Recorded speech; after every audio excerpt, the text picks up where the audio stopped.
Agora sim, agora nós estamos entrando na rádio. Vamos pegar aqui agora. Web Rádio Fraternidade.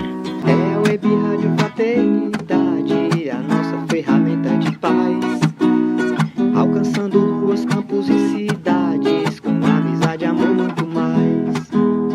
É a Web Rádio Fraternidade, a nossa ferramenta de paz, levando o Consolador a toda parte, com amizade, amor, muito mais.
Olá, amigos da nossa emissora do bem, a Web Rádio Fraternidade. Está ao vivo aqui.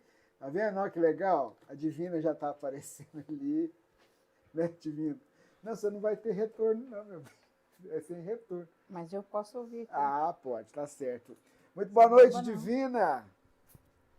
Não, pode falar aí, você está com o microfone pendurado aí. Boa noite, Rubens. Boa noite, Jorge, Sâmia. Hoje nós estamos aqui um do lado do outro. Olha só que bacana. Boa noite, queridos irmãos. Pronto? Boa noite. Hoje nós estamos todos juntos aqui de Goiânia.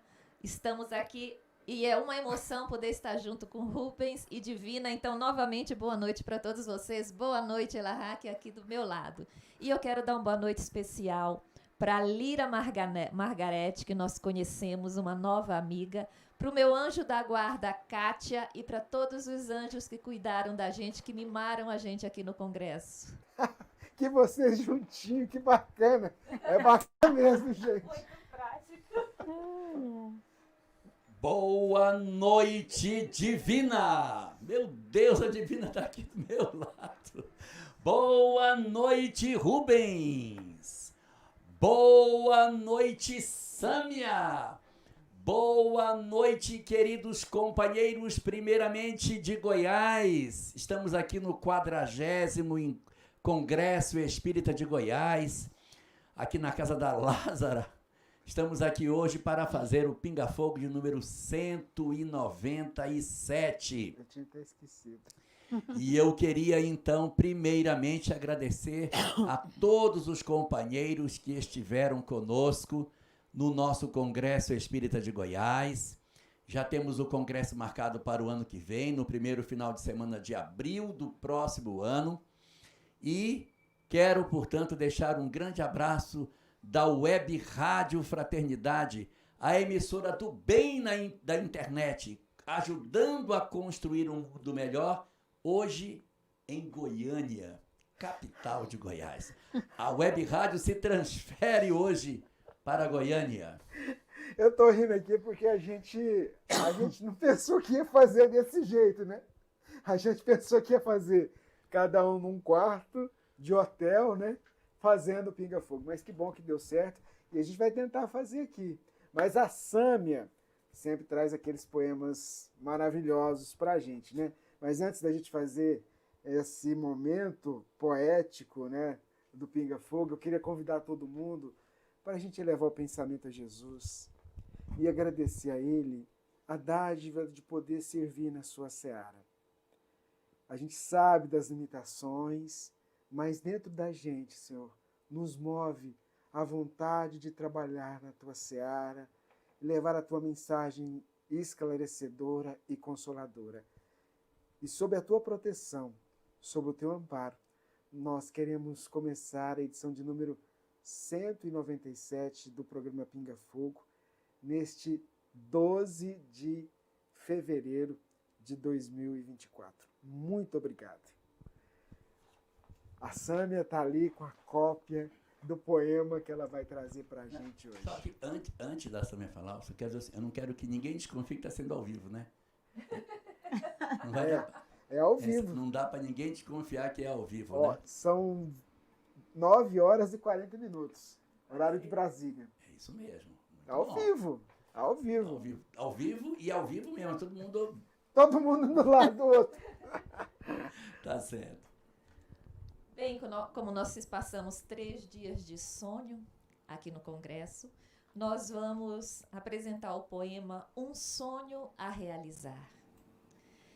Ergue a cabeça e esquece o passado. Tens um presente esperando por ti. Abre teus olhos e sonha acordado, que enxergarás o caminho a seguir. Levanta e anda, a vida é uma festa que te convida a continuar. Mira o horizonte, o caminho te espera, tu tens um sonho a realizar. Olha de frente os teus medos e dores e honra a vida que te quer feliz. Pisa mais leve, o caminho é de flores, cores, perfumes existem por ti. Olha nos olhos e pega na mão. Tenta de novo, mas sem reclamar. Perdoa o outro e pede perdão. Fala que ama e te deixa amar.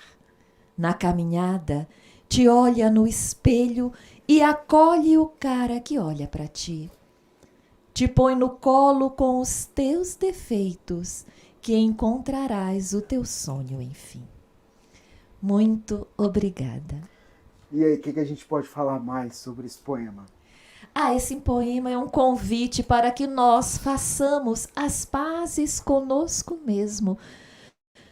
Que a gente reconheça as nossas fragilidades e se coloque no colo. E que cuide de nós mesmos. E que nunca desista dos sonhos. Porque esses sonhos têm muito mais chances de se realizar se nós cuidarmos da nossa criança interior. E você, Larra?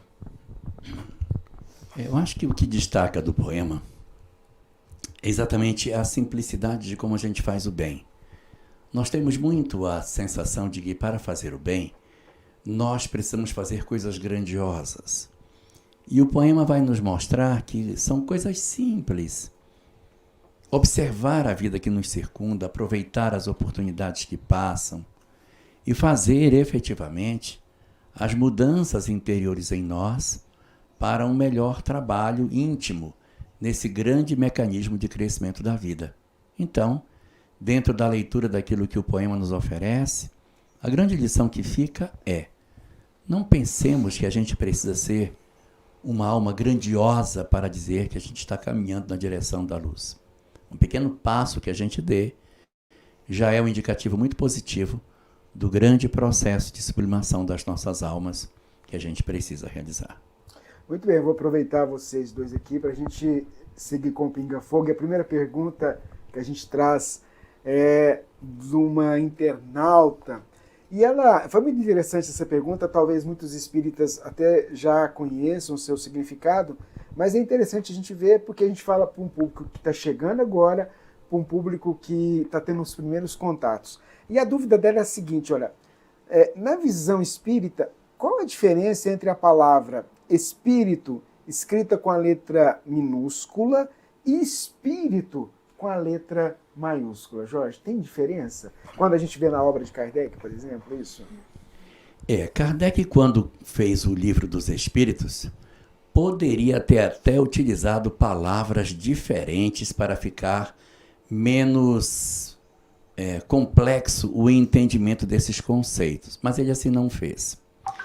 Até a questão 75 da obra básica, que são as questões que envolvem de 1 a 75 o primeiro volume da obra, ou seja, o tomo primeiro, chamado Deus e a Criação, a palavra espírito está sempre escrita com letras minúsculas e em itálico.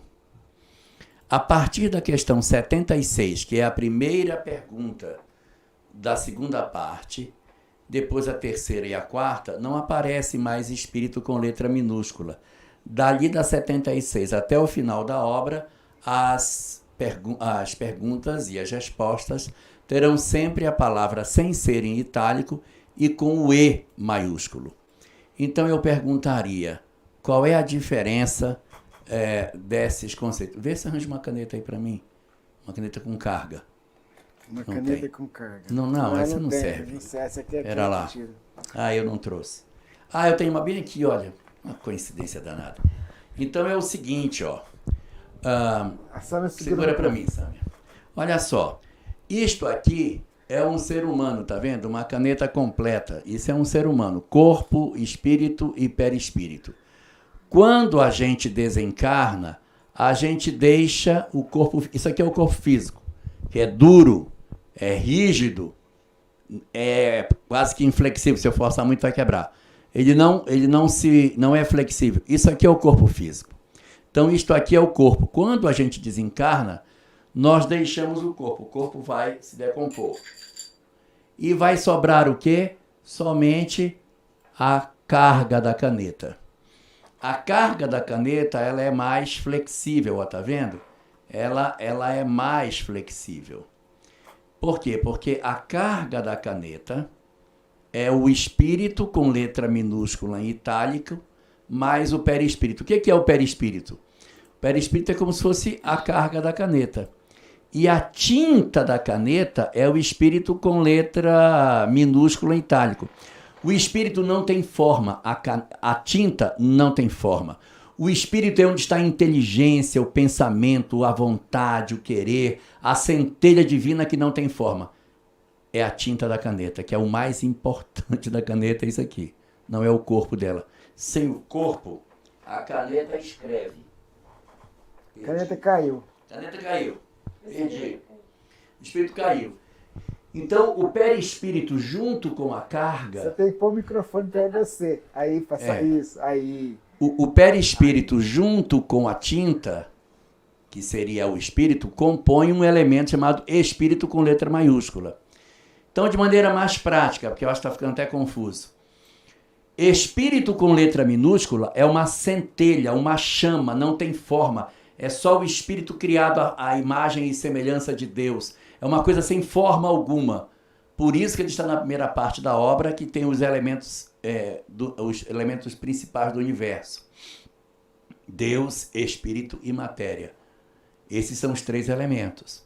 E quando vai da segunda parte para frente, aí nós já temos, da segunda parte para frente, nós já temos sempre o espírito envolto num perispírito. A gente, quando na juventude, eu e Sâmia, a gente tinha um jeitinho particular de chamar na nossa juventude. Chamávamos espírito essência, para esse espírito com letra minúscula em itálico, porque era só a essência do espírito que não tem forma, e chamávamos espírito ser, aquele que é o perispírito e o espírito junto, formando esse elemento com letra maiúscula.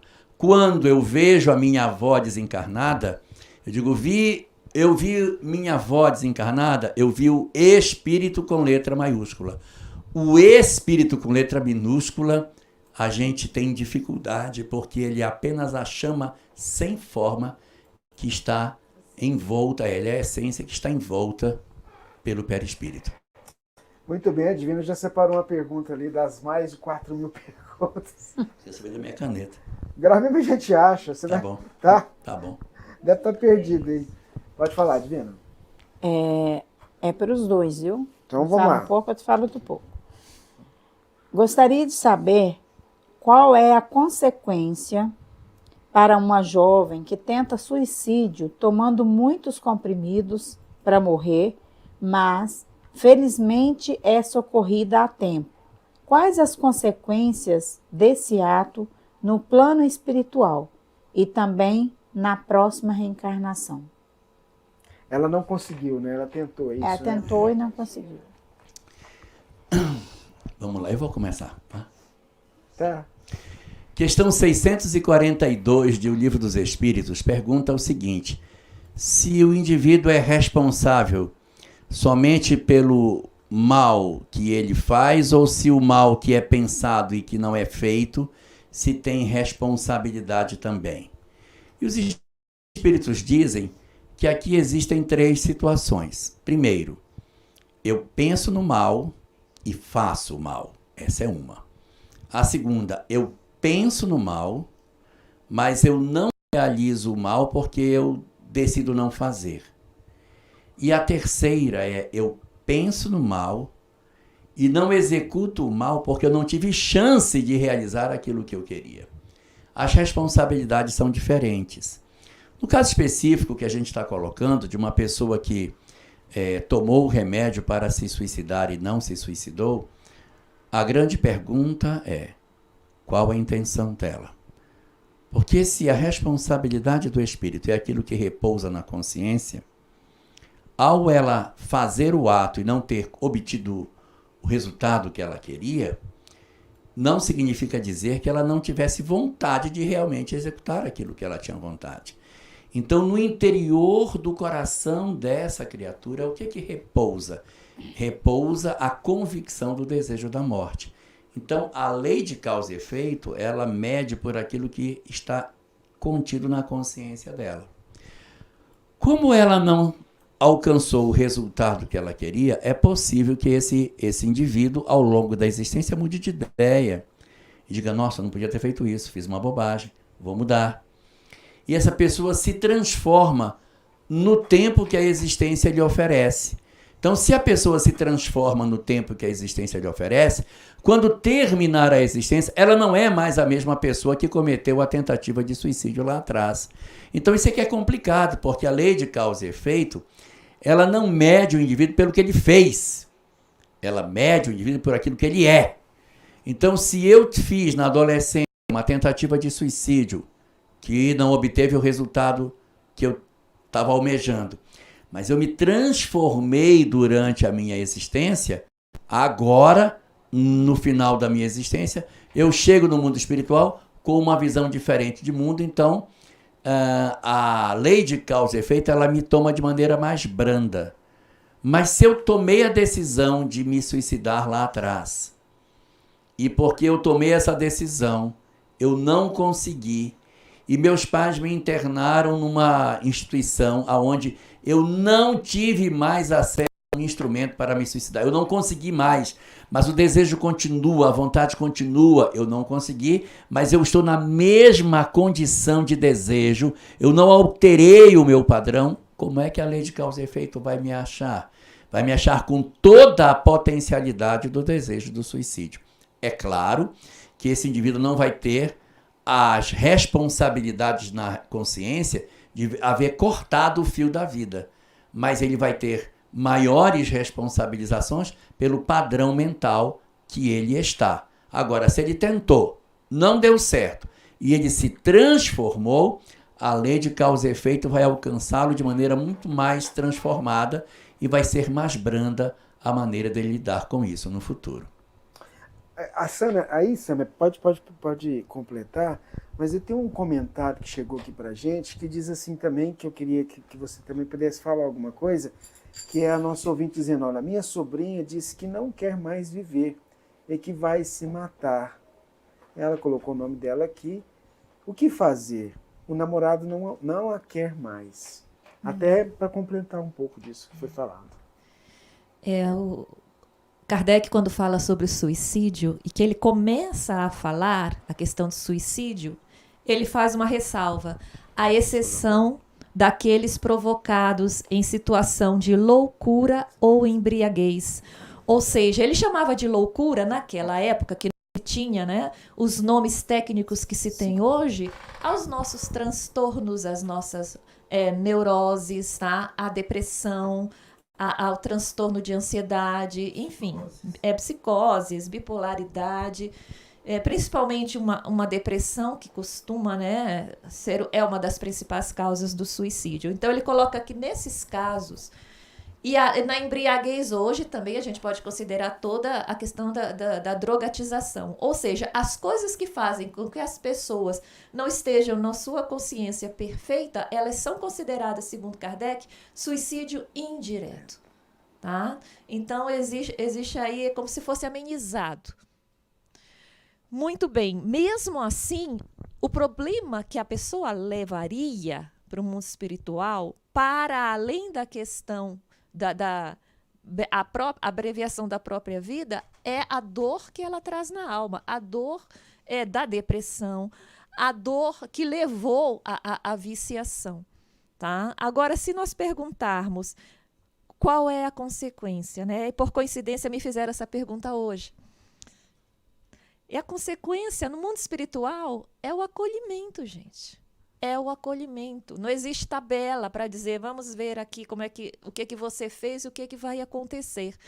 A espiritualidade, principalmente aqueles que são chamados dos servos de Maria, eles estão preparados para atendimento às pessoas que desencarnam em situação de grande dor.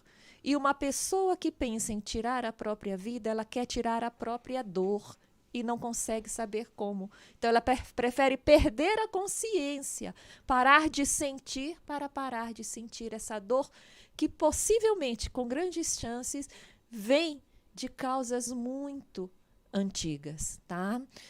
Então, a dor que porventura ela venha a sentir no mundo espiritual, como o Elahá falou, em qualquer dos casos, varia de pessoa para pessoa, mas é a dor que ela carrega na alma, os traumas que ela carrega na alma desde aqui. Quando a pessoa fecha o olho aqui, ela vai abrir os olhos no mundo espiritual, com a decepção de não ter desencarnado, de continuar vivo e longe das pessoas que ela ama, mas a dor não permite que ela lembre que ama.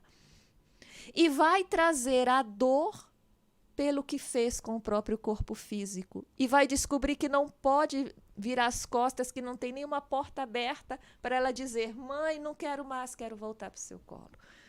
Então, essa dor é muito grande nas almas.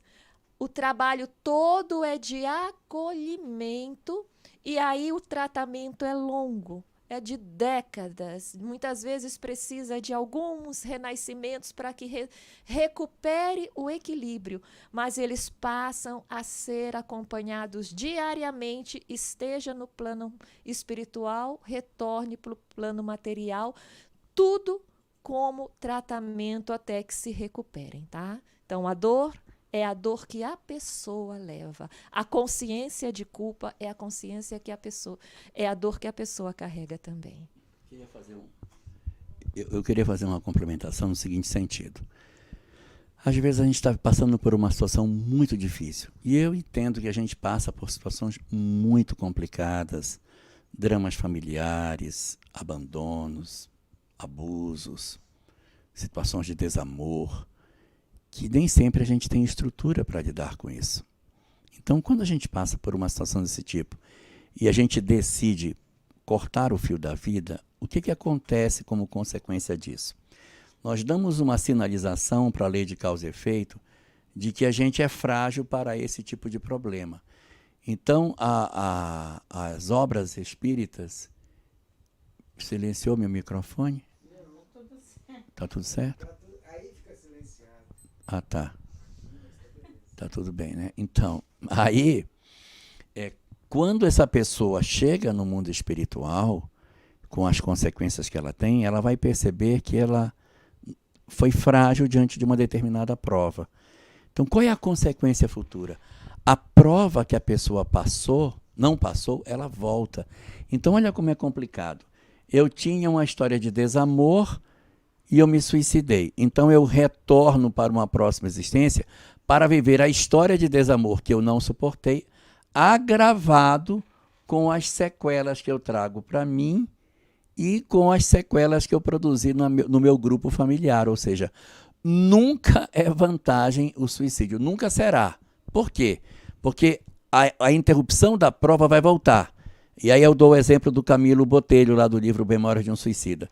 Ele não suportou a prova da cegueira, suicidou por isso. passou 52 anos lá, se preparando, ficou pronto, agora eu vou. Qual é a prova que ele vai enfrentar? A cegueira. Então, a gente não vai poder driblar a prova da qual a gente fugiu pelo suicídio. Então, não vale a pena, ele nunca vai valer a pena. Por mais difícil que seja, a situação do não suicídio, da permanência na vida, acaba sendo a situação mais adequada para todas as situações. Só rapidinho, nós não temos controle aqui na Terra sobre o que vai acontecer no mundo espiritual com as pessoas que a gente ama e que busquem esse caminho. Mas nós podemos sim influenciar bastante enquanto elas estiverem conosco. Então, vamos observar os sinais, principalmente dos nossos filhos que não pensam em suicídio. Tá? Os sinais de que se eles estão sofridos, se eles estão mudando de humor, se eles estão começando a se fechar mais, se estão começando a ter sentimentos como raiva, como fuga, mudança na escola, porque eles podem estar no estado de sofrimento. Todos nós somos almas antigas, nossas crianças são almas antigas. Não esqueçamos nunca de levar Jesus, de ensinar os nossos filhos a dizer não, quando tiver que dizer não, a não aceitar os convites do mundo, para que eles sejam pessoas firmes, para que não caiam no erro que gera a depressão na alma, e a depressão é uma das maiores causas do suicídio. Não permitamos que os nossos filhos deem aso, talvez aqueles desequilíbrios morais, aquelas dificuldades morais que eles trazem do passado, com o propósito de controlarem, de domarem.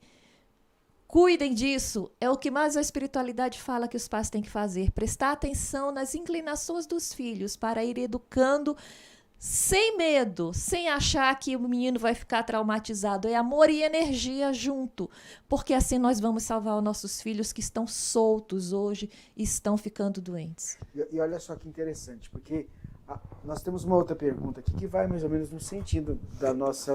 Não, antes de você ler, eu queria fazer um comentário da outra, porque teve um ponto da pergunta que a gente não abordou. Ela disse assim, a minha filha, minha sobrinha, não quer mais viver, o que é que eu posso fazer? Tem que procurar um psiquiatra. Que é o que você vai responder para a outra aqui, ó. Então vamos lá. Ah lá, porque tá falando isso, ó. Meu filho está com depressão e não sente vontade de viver.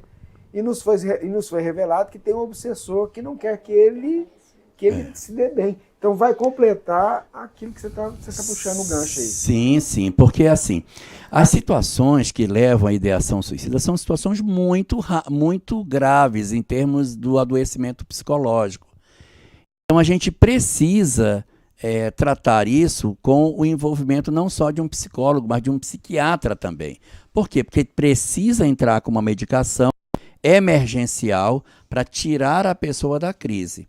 Você não pode pensar só na questão espiritual. Exato, não pode, porque se você disser assim, não, eu vou fazer um tratamento só espiritual nele, porque tem um obsessor, e sem o atendimento da medicação, pode ser que você não obtenha êxito. Então, o que você faz? Usa as 3 forças, Exército, Marinha e Aeronáutica. Porque a gente não pode, quando vai para a guerra, uma pessoa em casa com ideação suicida é uma guerra. Isso, e na guerra a gente não escolhe, vai mandar só a Marinha, na guerra vai todas as forças. Então vai a Marinha, que cuida das águas, das lágrimas, que é o psicólogo, vai o Exército, que cuida do território, que é o psiquiatra, e vai a Aeronáutica, que cuida dessa coisa mais etérea, que é o espírito. Então, a recomendação para quem está com alguém em casa com ideação suicida é psicólogo, psiquiatra e tratamento espiritual. O psicólogo para conversar, para tentar encontrar as razões mais profundas, o psiquiatra para a medicação emergencial, para que a pessoa consiga se reorganizar. E aí deixa eu dizer uma coisa que é importante, medicação dessa natureza demora às vezes 15 dias para fazer efeito, a pessoa toma, não faz efeito, toma, está com 4, 5 dias, não está fazendo, vou tomar a cartela toda, não faça isso. É assim mesmo, demora umas 2 semanas para que a medicação comece. Então você tem uma vigilância enorme na pessoa nessas 2 semanas, não deixa ela ter nenhum tipo de acesso a nada complicado, para que ela consiga atravessar esse período mais difícil e a medicação comece a fazer efeito. Psicólogo e casa espírita. atendimento espiritual. Procure uma instituição espírita que tenha atendimento espiritual. Vá procurar o atendimento fraterno pelo diálogo, a palestra, o passe, a água fluidificada e todos os recursos que a Casa Espírita pode oferecer para ver o que a gente consegue realizar, embora a gente não possa prometer cura a ninguém, mas o que a gente pode oferecer na tentativa de ajudar aqueles de nós que nos encontramos nessa situação. Sâmia, você ia completar alguma coisa a mais sobre essa questão? Só mais uma questão. O tratamento é de toda a família. Então é interessante que quando se vá para a casa espírita, tente se envolver a família toda, porque toda a família precisa ser orientada sobre a realidade espiritual, nas palestras, nos estudos, precisa tomar o passe e precisa aprender a orar em casa e avaliar como está o ambiente familiar. Se nós mesmos, enquanto família, não estamos contribuindo para que aqueles espíritos mais frágeis estejam desiludidos e eles não têm para onde correr. Se o lar, que é o refúgio que nós temos, está desequilibrado, às vezes está indiferente, não. Criança é assim mesmo, adolescente é assim mesmo. Adolescente é problemático. A gente vai carimbando os meninos porque a gente mima até pequenininho. Começou a crescer, não, agora você se vira de repente. Tudo isso para uma criança mais frágil, para um espírito mais frágil, isso mexe. Então, às vezes, nós temos que também ir para o psicólogo para que analise o que está acontecendo. Vamos para a casa espírita e vamos verificar como está a saúde do nosso lar. Se está havendo a oração, se nós estamos deixando o desequilíbrio de fora entrar na nossa casa também, porque isso também é porta aberta para as entidades infelizes entrarem. Que se a entidade infeliz entra, ela vai buscar o mais frágil e pode ser um filho nosso. Muito bem, esse é o nosso Pinga Fogo Divina. Traz pra gente a próxima pergunta, se quiser comentar. Antes de eu fazer a próxima pergunta, eu quero enfatizar o que a Sâmia falou a respeito, né, desse cuidado que a família precisa ter, né, com os filhos, né, porque às vezes a gente fala, não, ele consegue, né, ir sozinho e tal, e às vezes a gente deixa por conta e não tem esse cuidado de estar observando essa questão emocional. E a Divina, por ser professora, casos dentro da escola. Estava pensando. Não é, Divina? Aquelas crianças. Isso. Então, a gente vê hoje, né, alguns pais que deixam a criança ali na escola, né, trabalham muito o tempo todo, porque hoje as questões são muito complicadas, né, e deixa a criança ali e esquece desse cuidado emocional. E a gente precisa estar observando, atentos como pais, né? Os nossos filhos, o nosso lar, ter esse cuidado. Isso é muito importante, viu, Sâmia? Esse cuidado, né? Essa observação. O que você fala? Você fala alguma coisa? Então vamos lá, Dina, a próxima pergunta. A próxima pergunta. Querida equipe, gostaria que vocês comentassem sobre as várias colônias espirituais. Trabalho com jovens e eles vivem me questionando se todas as colônias são pacatas e sem graça como o nosso lar. E ainda mais agora, né, que o nosso sei. lar tá... A gente tem o filme aí, o Nosso Lar 2, né? Aí a gente viu aquela colônia, quem não assistiu ainda assiste, né? Chique, linda, maravilhosa, mas falei com vocês. A obra de André Luiz, ela fala de várias colônias espirituais, várias, principalmente da colônia Nosso Lar. E é muito engraçado que muitas pessoas do movimento espírita dizem assim, eu quando desencarnar eu quero ir para o Nosso Lar. Gente, Nosso Lar é uma colônia espiritual e é uma colônia que fica em cima da cidade do Rio de Janeiro. Então, se a pessoa mora em Uberlândia e ela vai desencarnar, ela não vai para Nosso Lar. Ela vai para Lumerlândia, né? Alguma coisa assim. Alguma cidade espiritual, né? Quem mora em Porto Velho vai para Porto Novo. Quem mora num determinado uma cidade tem uma outra em cima que é diferente, às vezes mais de uma cidade em cima de São Paulo deve ter um bocado de cidade espiritual. Então tudo isso precisa ser observado. E as cidades espirituais, elas não são todas idênticas, não. porque cidades espirituais existem de todo tipo. Na obra de André Luiz, são citadas fundamentalmente 3 cidades: Nosso Lar, Alvorada Nova, que é acima de Nosso Lar, e Porto da Paz, que é uma cidadezinha menor, que aparece no livro Os Mensageiros. Porto da Paz é assim tão pequenininha que ela não tem nenhuma equipe que seja residente nela. Os espíritos vêm, prestam serviço, ficam ali um tempo, aí depois eles, como se fossem equipe... eles ficam ali e depois sai, outra equipe vem, eles ficam em revezamento para fazer esse trabalho. E o que eles têm muito é posto de socorro nas regiões negativas aonde eles atuam. Mas, para responder aos jovens, não são só essas cidades espirituais que existem. Nós temos na obra de André Luiz também, no livro Obreiros da Vida Eterna, um capítulo chamado Cidade Estranha, onde a cidade estranha é um local bem esquisito, marcado por uma estrutura de poder muito violenta, muito marcada por autoritarismo. Libertação também, não é? Libertação também tem cidade desse tipo. E deixar aqui para a Sâmia para ela comentar as cidades que existem no livro No Rumo do Mundo do Mundo de Regeneração, Sâmia. As cidades... Não tem uma cidade lá? Que o Divaldo da... Ela foi retirada? Olha, gente, é o seguinte...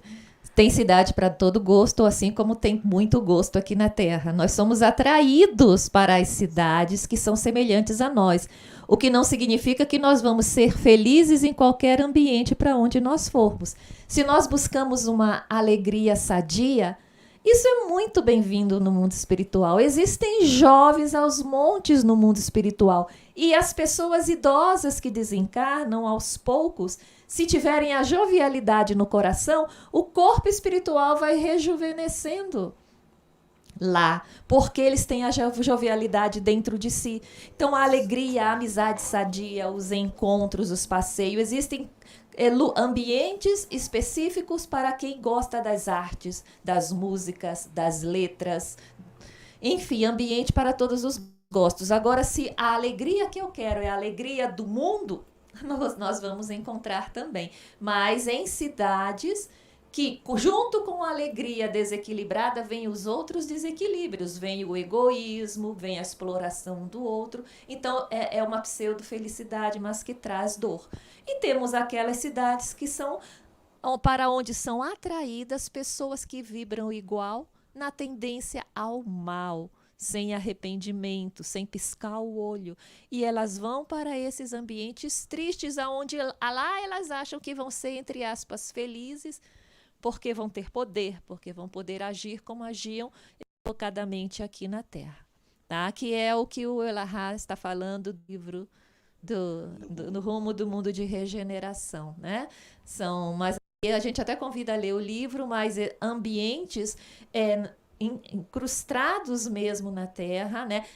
Visitados por entidades luminosas como Isabel de Portugal, né? Que virou santa, mas Isabel, que ela tem um dom de poder viajar até as trevas para resgatar os arrependidos, né? Mas uma ambiência que estava sendo já desmontada pelos espíritos de luz num grande planejamento para que eles fossem conduzidos para outra região do universo onde pudessem ser tratados, cuidados e que pudessem recomeçar a sua jornada como espírito sem mais interferir no nosso planeta. Ô Silvio, o negócio é o seguinte, esse quarteto tomou caldo de mocotó, comeram ovos de codorna para dar conta dessa maratona. Na verdade, foi pamonha, viu? Tá? Foi pamonha goiana.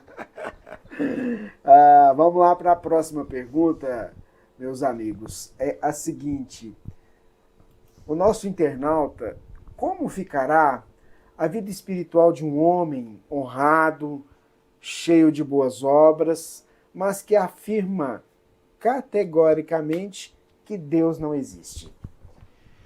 Recomendo a leitura da questão 982 de O Livro dos Espíritos. Nessa pergunta, Allan Kardec indaga: É necessário crer no Espiritismo e nas manifestações dos Espíritos para garantir uma boa sorte na vida futura? Ou seja, eu preciso ser espírita para que eu fique bem do lado de lá? E a resposta é uma coisa espetacular, porque assim eu conheço pouquíssimas doutrinas que não se apresentam com a exclusividade da verdade. Geralmente as doutrinas dizem, se você seguir os meus preceitos, você se salva. E se você não seguir, você não se salvará. Então seria a chance da doutrina espírita dizer, não, tem que ser espírita sim, tem que crer nos espíritos para poder ficar bem do lado de lá. E a resposta é surpreendente, que ela diz o seguinte, que não é verdade. Porque se assim fosse, estariam negados todos os que não fossem espíritas e aqueles que não tiveram a chance de se esclarecer. Ponto. Aí você pergunta, tá, então o que é que a pessoa tem que fazer? Então a sequência da resposta é, só o bem garante a boa sorte na vida futura. Aí você diz o bem, mas que bem está falando? Aí segue a resposta, ora, o bem é sempre o bem, qualquer que seja a fonte de onde ele provenha. Então, se a pessoa é budista e ela é boa, ótimo. Se a pessoa é católica e ela é boa, ótima. Vai para um lugar bom. Se o cara é protestante, mas ele é bom, ele vai para um lugar bom. Se a pessoa é espírita, mas ele não é bom, não vai para um lugar bom. E se o cara for ateu, mas ele for bom, ele vai para um lugar bom. Por quê? Porque o que importa é o bem. E aqui eu destacaria uma coisa muito importante dentro dos ateus. Existe o ateísmo altruísta e existe o ateísmo utilitarista. O ateísmo altruísta é aquele que diz assim, nós só temos corpo, não temos alma, somos apenas matéria, quando morrer vai acabar, quero deixar uma boa biografia, quero ser um homem honesto para que meus filhos e meus netos tenham orgulho do avô que eles tiveram e tal, então a minha palavra tem que ser maravilhosa. Esse chama-se materialismo altruísta, eu quero ser bom porque eu já vou passar e vou morrer. E o segundo grupo é o grupo do materialismo utilitarista, que diz o seguinte, cara, nós só somos matéria, então vamos nos esbaldar, vamos nos acabar, vamos nos jogar de cabeça, porque daqui a pouco a gente está velho e vai morrer. Eu não preciso dizer que a grandíssima maioria dos que são ateus no dia de hoje são ateus utilitaristas, embora a gente tenha ateus que sejam altruístas. Se você estiver falando de um ateu altruísta, sim, ficará bem na vida futura pela prática do bem. Mas se for um ateu utilitarista, evidentemente não vai ficar legal. Muito bem. Quer falar alguma coisa a mais, Samia, para completar? Muitos de nós não acreditam em Deus porque não acreditam no Deus que eles viram ou que ensinaram para eles. Um Deus egoísta, um Deus que só pensa em quem entra naquela igreja, ou um Deus que mata, que quer impor as suas ideias para outros povos, que renega, que separa.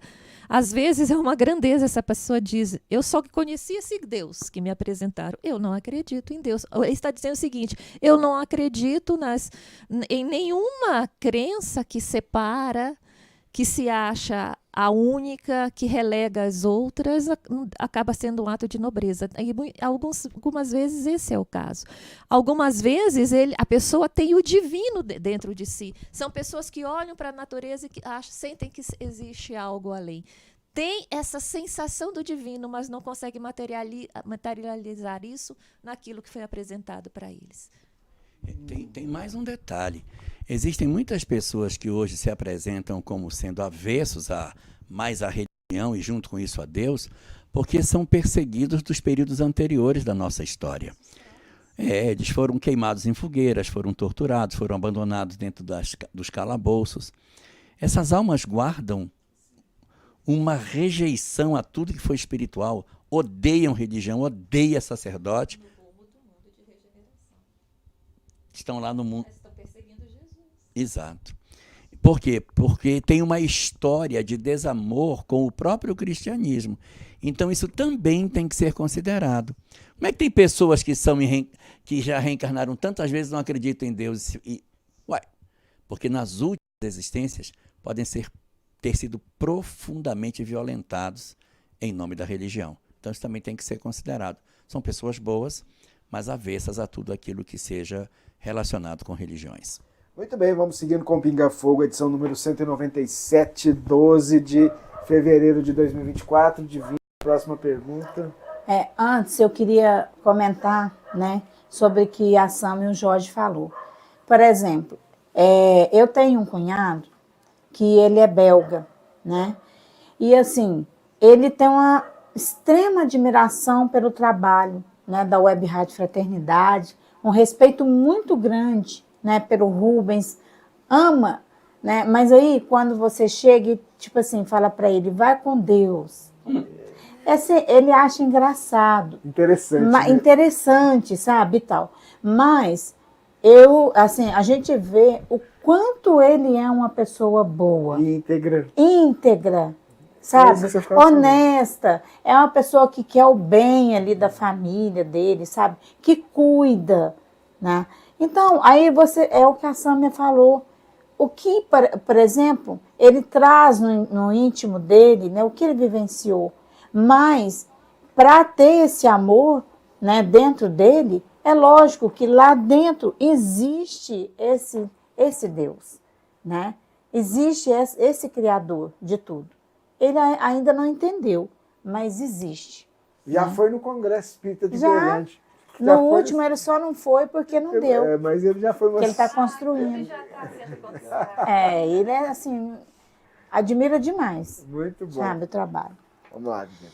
Então, olha a próxima pergunta aqui para vocês. 778. Ai.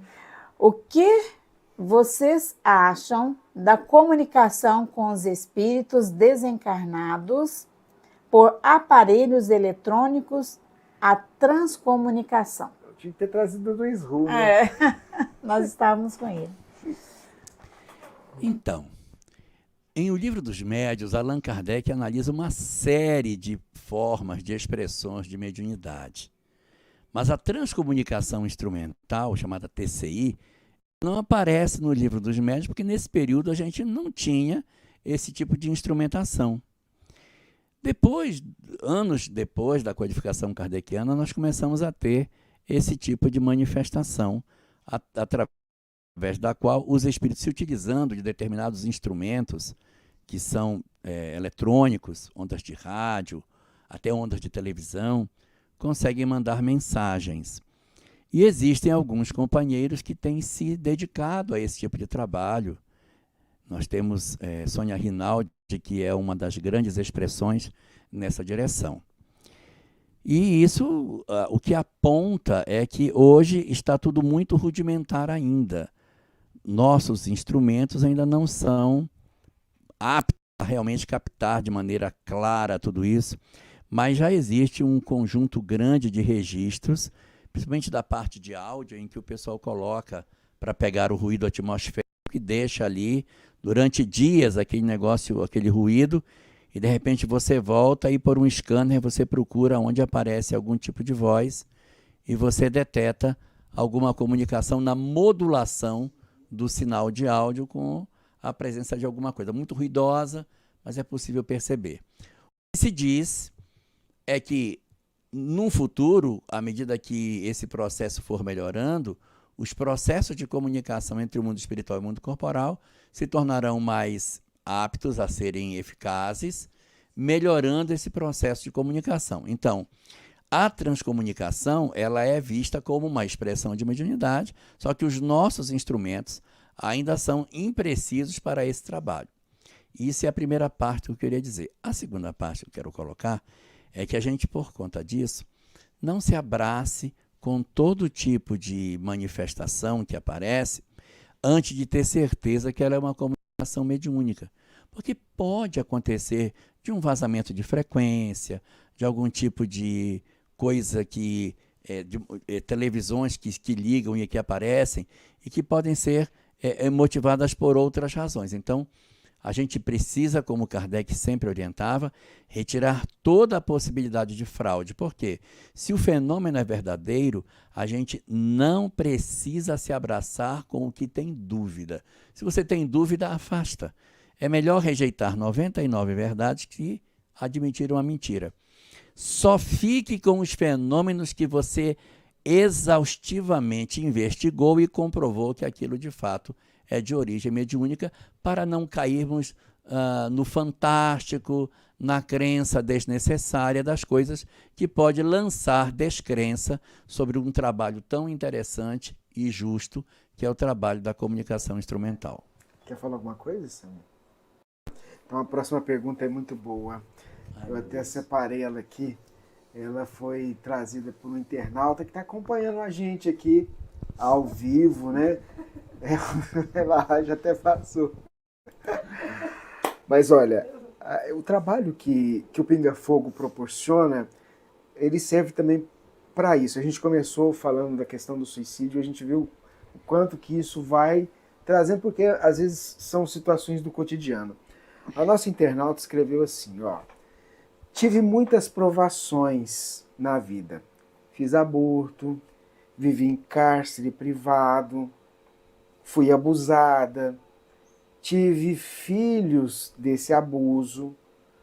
Como não sentir culpa dessas coisas que aconteceu comigo? Me ajude. É para você que está aí ouvindo a gente, viu? A Sâmia levantou a mão, ó. Pode falar.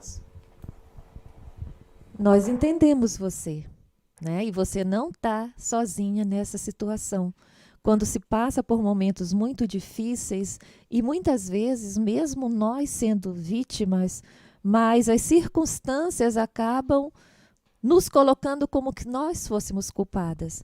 Quantas mulheres sofrem abuso sexual, jovens, adolescentes, e no final quem se sente culpada é a vítima, como se ela devesse ter um super dom de se libertar de tudo isso. E não é só a questão do dom físico, mas até psicológico, né?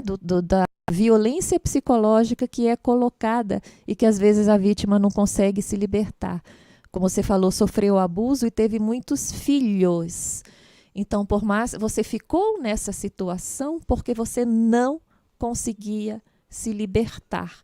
E muitas vezes nós nos aprisionamos dependendo de cada um, dependendo das complicações que nós temos dentro de nós, tá? A proposta é que se assuma a responsabilidade. Pode ser que você tenha alguma responsabilidade, mas a culpa ela não existe no dicionário divino. Tá? A segunda coisa é que se você está falando, está conversando e está se abrindo para um público do tamanho que é porque você já mudou demais. E você não pode hoje sentir culpa pela versão de você que sofreu e viveu no passado. Porque a mulher que está escrevendo hoje é diferente da mulher que passou por tudo isso no passado. Então, deixe essa culpa lá no passado também. Leve com você a responsabilidade e jogue para Deus. Jogue a vida e diga: Deus, se eu tenho alguma responsabilidade, primeiro, não me deixe odiar. Não me deixe eu me culpar. E eu me coloco à disposição da vida para que, quando for o momento certo, a vida me diga, me mostre o caminho a seguir para que eu possa me reajustar e reparar algum possível equívoco que eu tenha tido. E sempre lembrar que o amor cobre a multidão de pecados. Que não parece ser o seu caso, essa multidão.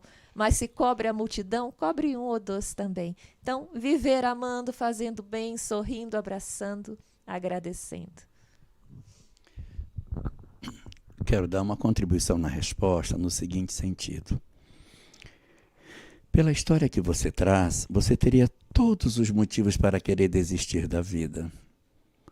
Todos os motivos para ser uma pessoa profundamente sequelada e que não quisesse mais ter contato com a vida lá fora e se entregasse, de repente, a uma depressão profunda. Mas o que a gente observa pela forma de você se expressar, e como a Sâmia lembrou, vindo a um programa desse que tem tanta audiência para colocar o seu drama, é sinal de que você já passou da fase dolorosa, que é de não conseguir falar sobre o assunto. Então eu posso dizer para você, sem medo de errar, que você é uma grande vencedora. Pela possibilidade que você está tendo de reconstruir a sua história de vida. Só que nesse processo de reconstrução, a Sâmia lembrou bem, há um sentimento que não pode fazer parte desse mecanismo de reconstrução, que é a culpa. Na medida em que você verdadeiramente mergulhar dentro de você mesmo, você vai perceber que, na verdade, as circunstâncias daquele momento levaram com que você agisse daquela forma, porque ninguém age de maneira errada. Todo mundo age de maneira correta no momento que está vivendo. Então, naquele momento em que a vida lhe ofereceu aquelas alternativas, as que você tinha era aquela. E você diz, eu poderia ter fugido, eu poderia ter matado, eu poderia ter cavado um buraco, eu poderia ter denunciado, eu poderia ter jogado um bilhete, eu poderia... sim, poderia. Mas a pessoa de hoje não é aquela. E você não pode culpar a adolescente por aquilo que hoje a mulher sabe. Então hoje você tem recursos incríveis do que poderia ser feito, e isso precisa ser considerado. Porque a gente não é medido por aquilo que a gente é hoje, mas por aquilo que fomos quando algo nos aconteceu. Então, para reconstruir a sua história de vida, você precisa de alguns ingredientes. Ingrediente número 1, fugir da culpa. Fazer um movimento que não lhe leve na direção da culpa. Porque, na verdade, a grande responsável por essa discussão não é você, é outra pessoa, que de certa maneira foi o agente de tudo isso. Um segundo ponto, além de fugir da culpa, você precisa necessariamente, nesse mecanismo de reorganização da sua vida, celebrar as coisas positivas que a vida tem para você. Não olhe para o passado como se fosse só um cultivo de coisas negativas. Você precisa fazer um trabalho de ressignificação, vendo os filhos que a oportunidade, ainda que dolorosa, lhe trouxe, a chance de você ter a possibilidade de ter essa história. A gente entende que, de repente, na dor do cativeiro, você tenha provocado o aborto, na tentativa de fugir da dor de deixar uma criança numa circunstância de cárcere privado. Isso tudo são fatores que são pesados na lei de causa e efeito, porque o indivíduo, na verdade, agindo sob determinadas circunstâncias, ele tem os atenuantes da lei. E você não pode se abraçar com essa responsabilidade, considerando que o objetivo da lei é punir. Não. O objetivo da lei, na verdade, é nos apontar o caminho da verdadeira felicidade. Então você precisa, nesse segundo ponto, fazer as pazes com a menina.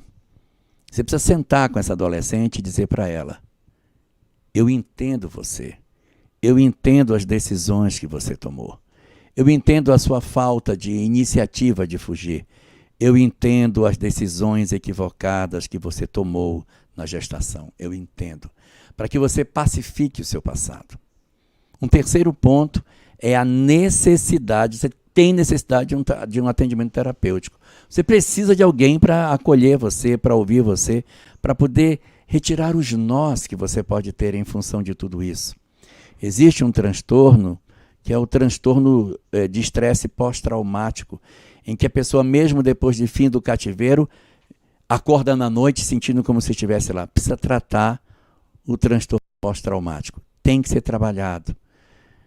Porque, de repente, você tem o direito de ser feliz. Eu não sei se você recompôs sua história de vida, se você hoje tem alguém com quem você divide a existência. Não quero forçar você, não, tem que ter alguém. Mas se você puder ter alguém sem violência, alguém para dividir a vida, vai ser profundamente terapêutico para que você refaça o que é amor, o que é sentimento, o que é partilha, o que é dividir a existência com uma outra pessoa. Isso é muito importante. E um último ponto que eu gostaria de deixar para você é o seguinte: você tem o direito de ser feliz, mas você não alcançará isso se você carregar ódio no seu coração. Ainda que seja difícil, faça um esforço para que você consiga movimentar o seu coração no sentido de não odiar essa pessoa que lhe prejudicou tanto, para não criar vínculos, para que você possa fazer uma nova história distante dele. Eu tenho plena convicção do tanto que ele machucou você e do quanto que é difícil para você fazer isso. Mas é preciso O perdão, na ótica da doutrina espírita, ele não é uma opção. Ele é uma necessidade terapêutica. E você precisa fazer isso. Então, o seu terapeuta, nesse caso, ele vai ser de grande valia para ajudar você a reconectar os fios que foram cortados, fios do sentimento, fios do passado, coisas que você bloqueou e não consegue lembrar. Reconectar os fios da sua história, para você ter chance de fazer um futuro maravilhoso. É uma história difícil? É.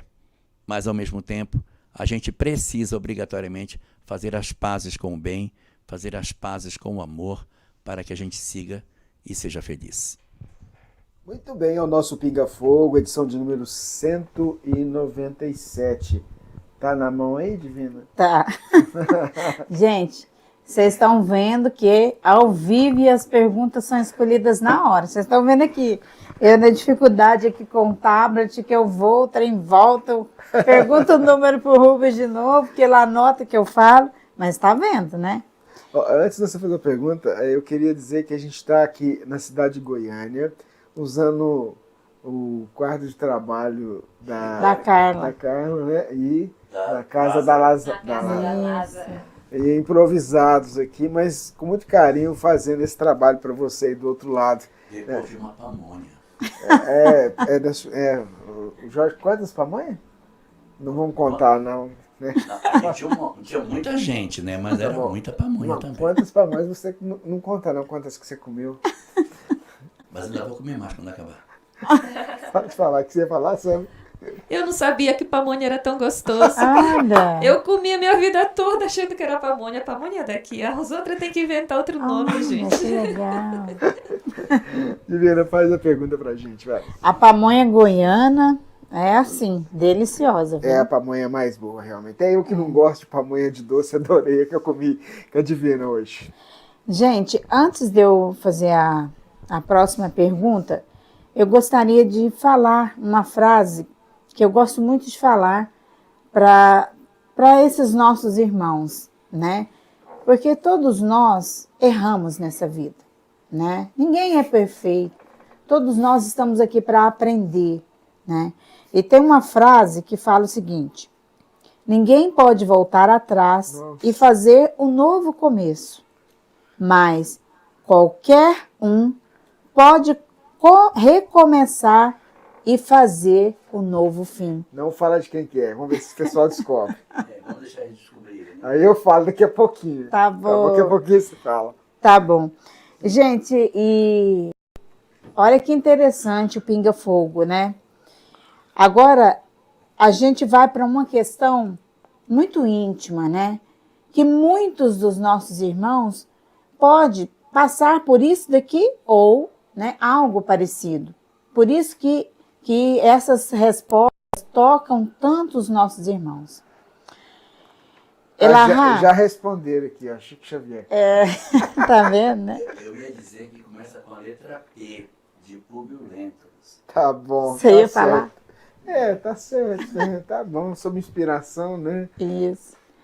Elahá e Sâmia, por que vira e volta sonho com meu ex-namorado, meu primeiro amor?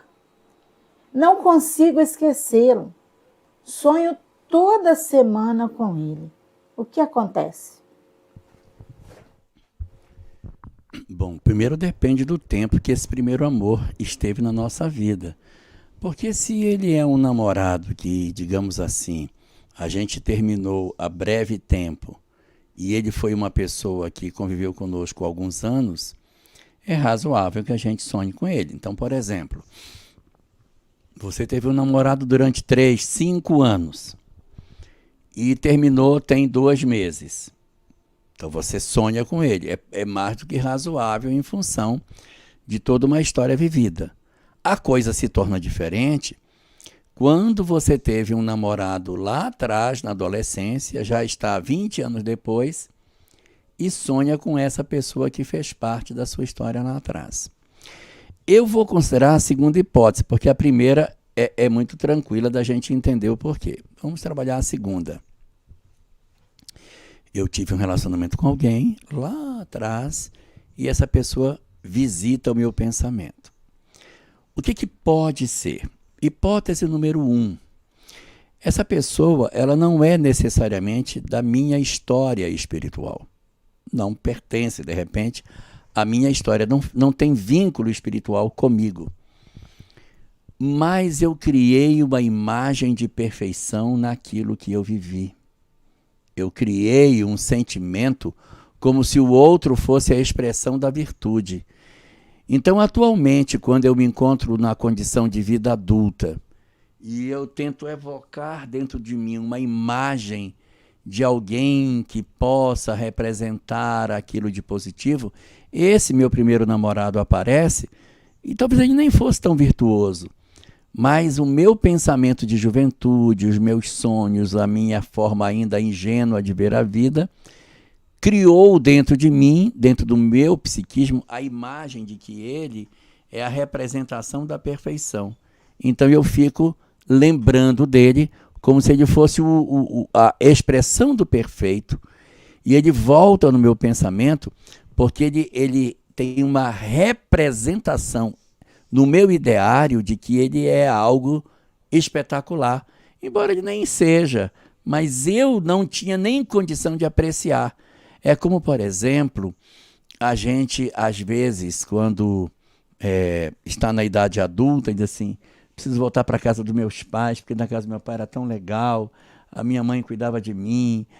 A gente fica com aquela imagem da infância, de que a mãe, de que o pai... Aí você volta, não é. Porque meu pai e minha mãe nem são assim. Mas eu criei uma imagem na minha cabeça de que eu voltando para a minha cidade, eu chegando lá, vou ver meus amigos, e era tão legal. Aí todo mundo está trabalhando. Oh, tudo bem? Ah, que legal, você está aí na cidade e tal. Mas ninguém vai ter por mim aquele sentimento intenso que tinha. Então a gente às vezes cria essas imagens e isso acaba fazendo. Então essa é uma possibilidade que decorre do quê? De um processo de carência que a gente tem, e essa lacuna emocional é preenchida por alguém, e esse alguém é exatamente isso. Segunda hipótese, ele não pertence ao meu passado, e eu não estou evocando a história dele. De repente eu estou me encontrando com um amor espiritual que me visita.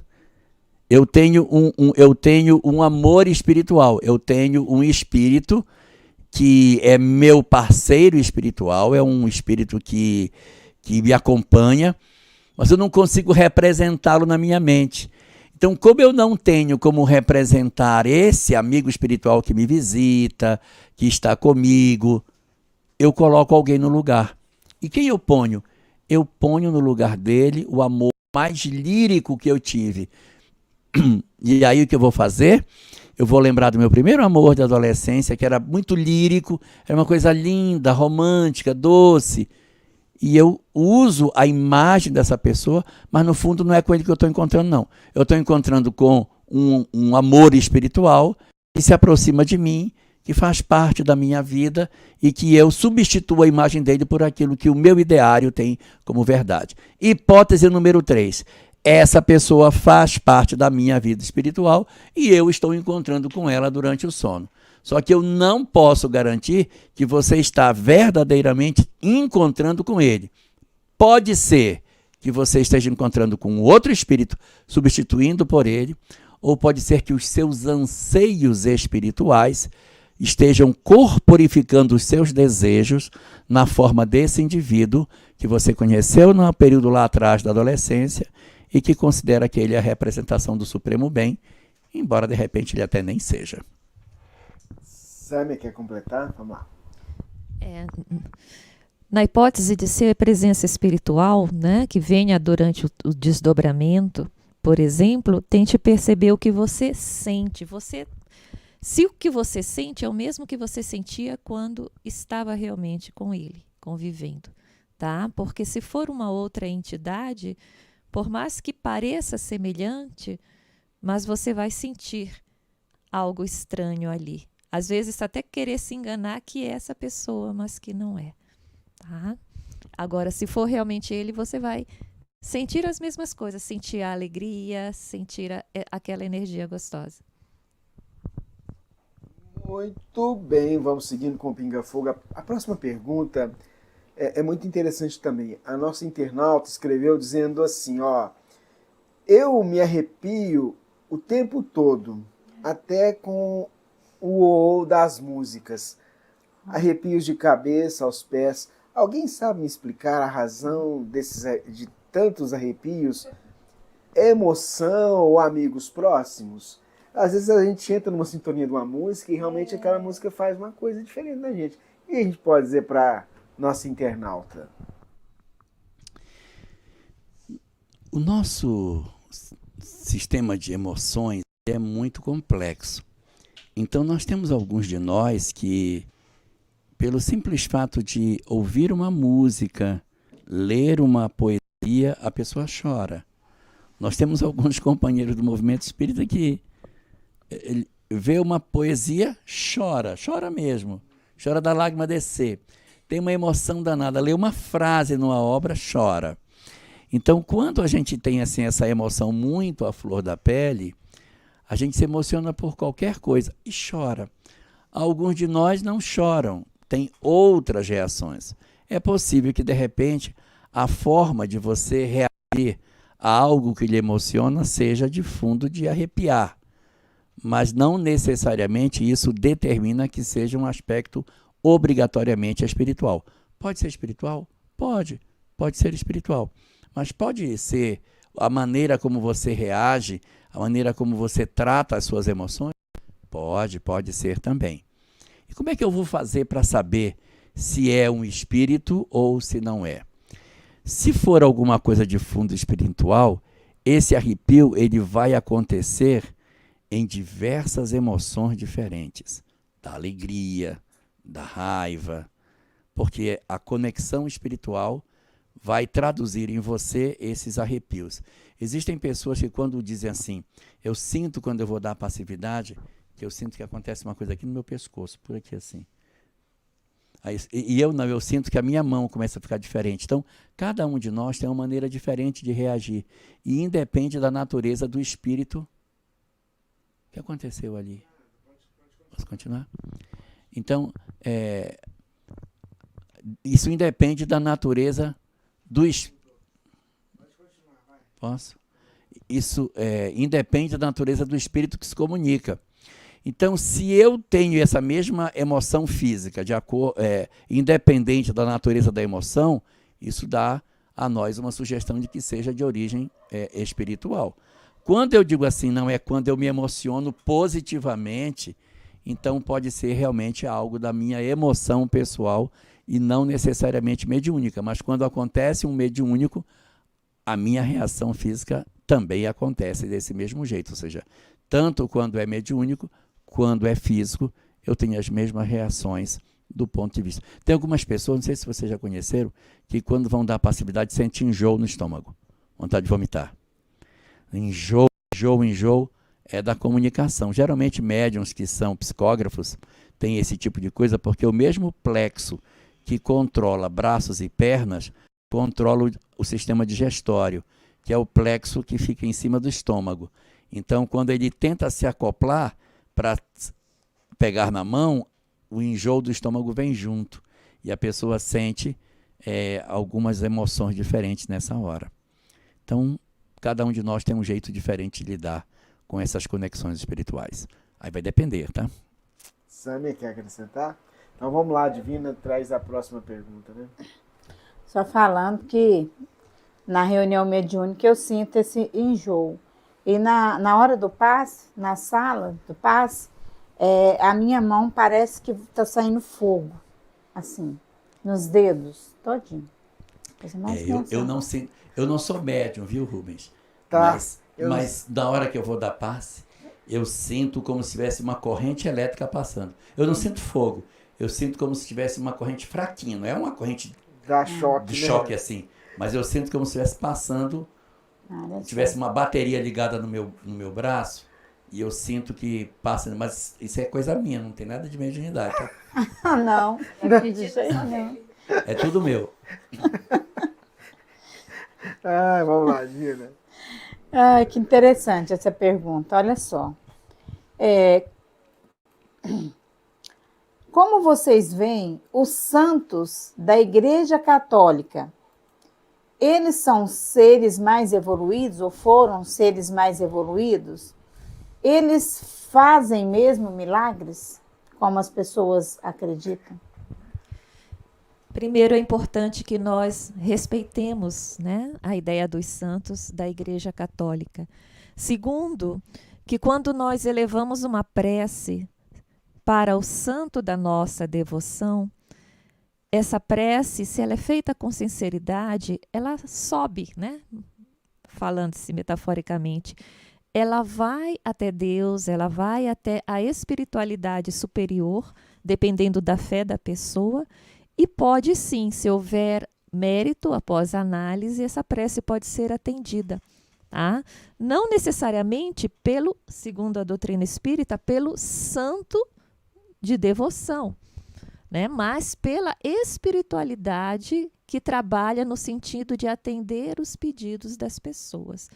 Quando aqueles que se tornaram santos pela Igreja Católica, como no caso de Nossa Senhora, né, são realmente almas iluminadas, almas diferenciadas, então essas próprias almas, elas costumam vir acompanhadas de outros espíritos de luz que, vamos dizer assim, trabalham em nome dela também, né?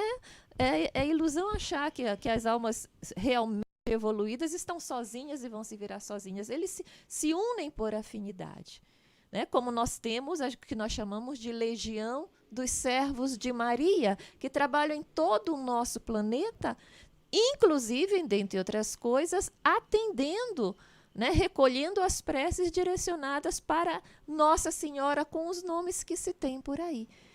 Então, com os santos, isso também acontece. Então, é possível que, se você ore para São Pedro, sendo Pedro a alma nobre que aquelas entidades que servem a Pedro, né, a essa alma Pedro, atendam você, se você realmente merecer, se for autorizado que essa facilidade venha, né? Vai lá, fala. Quero sim. O Livro dos Médiuns, no item 266, trata sobre a identidade dos espíritos. E lá é dito o seguinte, que quando você ora para alguém, não necessariamente é esse alguém para quem você ora que vai atender a sua prece. Pode ser outro.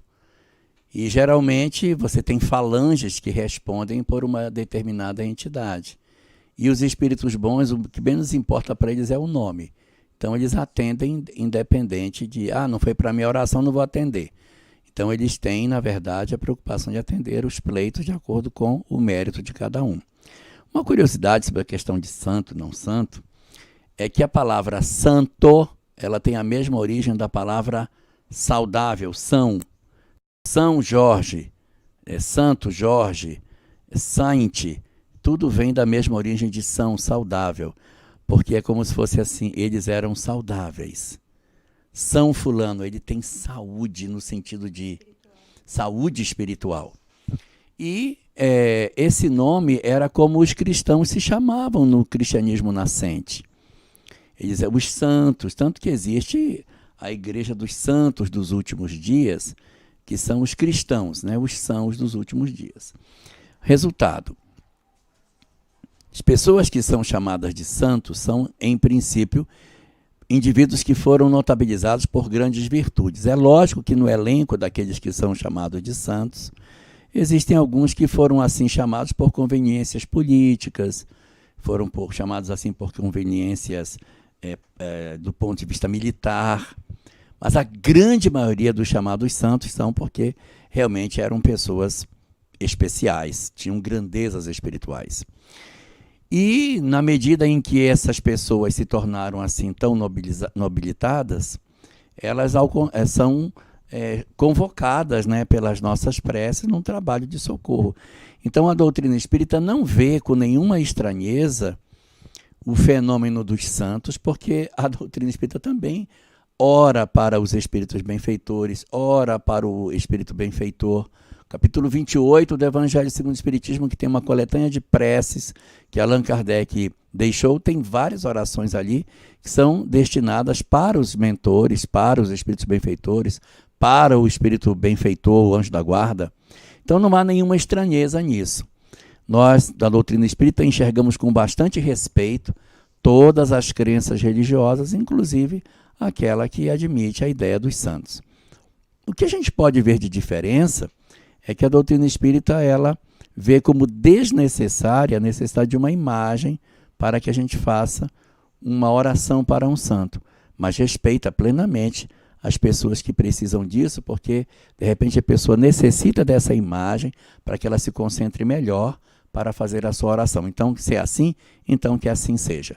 Que ela procure e faça a sua fé robusta nas crenças que ela possui. O Espiritismo vê isso como desnecessário, mas em absoluto faz qualquer movimento de negar o valor desse tipo de recurso. Pois bem, ao nosso Pinga Fogo, edição de número 197, 12 de fevereiro de 2024. A próxima pergunta, essa aqui é boa. Essa aqui eu quero ver o Jorge responder, porque acho que todo mundo quer saber aí, né? Vamos lá. Aniceto a resposta. Tá bom. De qual planeta veio Jesus Cristo ao encarnar na Terra? Essa é muito fácil. Ué. De qual planeta ele veio? Planeta Terra, porque ele é o governador do planeta Terra. Então, ele está vinculado ao planeta Terra há 4,5 bilhões de anos. Então, de onde ele veio? Ele veio daqui mesmo. Agora, antes de ser o governador planetário, aonde ele estava, nós não temos nenhuma notícia espiritual a esse respeito. Até porque é uma informação que vai ajudar muito pouco as nossas dificuldades comportamentais. Mas ele vive na atmosfera do planeta Terra. Quando veio o momento da sua encarnação, ele então se permitiu o encarne, mas ele estava na atmosfera do planeta, como ele está há mais de 4,5 bilhões de anos. Muito bem. Quer falar alguma coisa, Sandra? Então tá bom, Divina, a próxima pergunta. A próxima pergunta. Caros amigos, por que, embora com bastante família e parentes, sempre tem a sensação de estar sozinho? Existem muitas razões para que isso possa acontecer. Nós podemos, por exemplo, em uma hipótese, termos caído numa família que não nos é uma família afim. Isso acontece.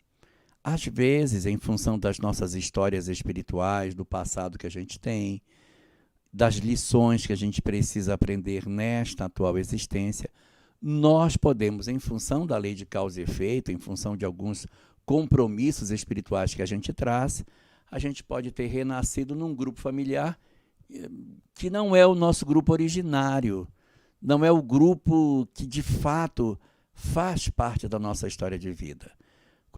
Quando nós pegamos o livro O Drama da Bretanha e pegamos o personagem Andrea de Guzmán, a gente vai perceber que Andrea nasceu numa família completamente estranha. A família só tinha um parente do passado, que era o irmão dela, Victor de Guzmán, que era a encarnação de Charles, o autor do próprio romance. Mas ela não tinha outros parentes na equipe familiar. Pai, mãe e outros eram todos estranhos. E por que isso? Porque ela havia perdido a concessão da presença dos demais parentes em função de equívocos que ela havia cometido no passado. O livro Memórias de um Suicida também cita que pessoas que foram suicidas, elas têm uma tendência a perder a concessão de renascer, pelo menos logo de início, próximo do seu grupo familiar, em função da ingratidão que elas têm. Não é só o suicida, mas os ingratos, segundo a obra, têm a tendência de não renascer próximo do seu grupo familiar por um tempo. Depois recupera, depois retorna. Mas isso não é uma obrigatoriedade. A gente pode, de repente, mesmo tendo sido suicida, renascer perto daqueles que foram os nossos amores. É apenas uma questão que ocorre com uma razoável frequência. Então, a primeira hipótese é que você tenha renascido num grupo familiar que não é o seu. Então, a estranheza, a dificuldade, né? A sensação de estar num grupo familiar que não é o seu. Hipótese número 2. Nós temos uma história, é do Pares em Redenção, não é, Sâmia? Acho que é Pares em Redenção. A história do rapaz que era brasileiro e que renasce na Europa porque ele tinha uma vida muito... Ele estava muito brasileiro e eles então fazem uma encarnação dele na Europa para ele dar uma melhorada nessa informalidade dele. E aí ele renasce do lado de lá. Então essa situação também pode acontecer. A gente estranha o país, estranha a cidade, estranha a região, estranha a cultura, estranha as músicas, porque, na verdade, pertencem a uma história que não está muito ligada a nós. Então, pode ter essa segunda hipótese. E há uma terceira. Eu sou uma alma triste. Eu venho de uma história de inadaptação. Eu não estou na família que não é a minha. Eu não estou num país que não é o meu. Mas eu estou num processo de profunda dor por uma história que eu mesmo trago do meu passado. A gente, quando fala sobre depressão, sobre ansiedade e demais transtornos mentais, nós temos muito a tendência de trabalhar isso numa única existência, como se tudo acontecesse só do berço ao túmulo. Não. Tem muitos de nós que arrastamos uma depressão lá de outra existência para hoje. Ou vocês acham que uma pessoa que na Idade Média sofreu um trauma muito violento não tem sequelas disso até hoje? Então, existem espíritos que já renascem com predisposição para a depressão, para a tristeza, para uma alienação emocional. E, de repente, você pode ser um espírito com essa condição. Só que, independente de qual seja a causa, o mais importante aqui é tratar do efeito. E o que a gente pode fazer? A gente precisa fazer a reconexão nossa com a vida. Meu conselho para você é procurar algo que você goste. Procurar algo que lhe dê prazer. Esporte, arte, não sei, escrever, ciência, filosofia, religião. Deve existir algo que chama a sua atenção. Então, reconecte-se com a vida através disso. Porque ali você deverá encontrar pessoas que têm ideais semelhantes. E isso deve ajudar você a reconectar-se com a vida. Então, procurar algo que nos realiza é muito importante. Estar na companhia de pessoas que nos são agradáveis é muito importante. Se o nosso grupo familiar nos desagrada, a gente nunca deve cortar o fio e abandonar a família, porque esse é problema. Mas a gente não está isento de procurar um grupo, outro, para nos preencher emocionalmente e que a gente se abasteça emocionalmente para em casa dar o nosso contributo na tentativa de harmonizar. Ah, mas eu nem consegui harmonizar minha família. Não tem problema. O que importa sou eu, que eu consiga tratar o meu problema da indiferença, o meu problema do desamor. Se eles continuam indiferentes a mim, aí é uma responsabilidade deles. Mas eu é que preciso me tratar do meu desamor para não permitir com que eu saia da vida da mesma forma que eu entrei. Então, independente da causa, procurar a solução, reconectar-se com a existência, celebrar a vida e procurar o caminho de ser feliz. Quero só falar uma coisinha. É que algumas vezes, se você sente isso, mas isso não te incomoda, é uma percepção que mesmo estando na multidão, no caso na família, você sente que está sozinho, pode também ser porque você não vibra com essa multidão. Muitas vezes a alma já amadureceu, né? Todos esses casos que o Elahá falou, só vou acrescentar. Às vezes você pode ser uma alma mais madura espiritualmente e muitas coisas, muitas alegrias, muitas piadinhas, muitos modos de ser, que a família ainda acha normal, já não soa, já não combina com você. Você já sente que aquilo não é para você. Então, acaba havendo um afastamento energético ali. Por mais que você ame, por mais que você conviva, mas você tem essa sensação de que é diferente. Isso pode acontecer. Como é que você vai saber? Porque você não se incomoda, você não se sente sozinho, não se sente depressivo. Você só sente que eles têm alguma coisa diferente de você. Né? A espiritualidade aqui e ali no livro coloca essa questão de que a alma evolui e tem esse dom de ficar mais manso, mais calma. A alegria do mundo já não faz sentido, então você vai, às vezes, para aquela festa, para aquele aniversário, e naquela confusão você se afasta, não porque está com raiva, não porque está sofrendo, mas porque a energia não está fazendo bem para você. Tá? Agora, se você sofre com isso, aí busca um auxílio também para conversar e para tentar entender desse afastamento. Muito bem, é o nosso Pinga Fogo, edição de número 197. A próxima pergunta que a gente vai trazer para os nossos internautas foi feita pela nossa irmã, que quer saber o seguinte. Eu achei muito interessante, que acho que a gente até comentou disso, Jorge, em programas anteriores. Com relação à caridade na casa espírita, o LOAS proíbe a vinculação da doação de alimentos às palestras espíritas. Eu tenho essa dúvida e ninguém no centro sabe explicar. Em 1993, houve a publicação da Lei Orgânica da Assistência Social. Depois vocês podem procurar na internet. A LOAS. A LOAS estabelece que todo trabalho de assistência precisa ser divorciado de um trabalho de cunho religioso. Então, só para a gente entender, se eu monto a cesta e vou entregar, eu me enquadro nisso que você está falando. Isso. Então, todo trabalho que você entrega alguma coisa para outra pessoa precisa estar desconectado de religião. Por quê? Para que você não negocie com a fé. Nós tivemos um período, e foi um período longo do movimento espírita, em que a gente trabalhou assim, nós vamos distribuir cesta básica, mas primeiro você tem que assistir a palestra. Só depois da palestra que você pega o cartãozinho e você vai lá para receber a cesta. Isso é muito complicado, porque a gente acha bonitinho, porque a gente é espírita, acha que está certo.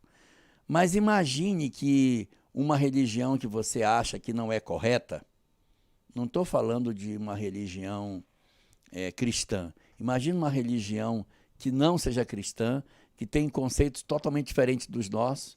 O cara disse, não, você tem que vir para cá, tem que ler o nosso livro religioso para que você possa receber o benefício. Mas isso é um absurdo.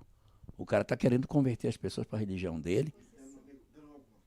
Ele está negociando a fé. Mas como ele não é cristão, a gente se incomoda. Mas se fosse cristão, a gente não acharia ruim. É igual, por exemplo, na escola, as crianças se reuniam no pátio, vamos orar o Pai Nosso. Aí, mas é só o Pai Nosso. Mas é cristão. Porque se orar o Pai Nosso, amanhã vai ter que rezar uma oração do Corão lá. Tem que rezar. Uma coisa do Corão. Então, a lei estabelece o seguinte, você não pode fazer essa conexão. Principalmente se recebe dinheiro público. Quando você recebe dinheiro público, aí você se enrola, porque ao receber dinheiro público, jamais pode haver conexão entre o dinheiro público e a religião. Aí a pessoa diz, mas como é que eu vou fazer? Eu quero prestar o benefício para as pessoas e eu faço como? Existem alternativas. A gente precisa parar o trabalho. Existem alternativas. Alternativa número 1. Muda o programa para um programa de saúde.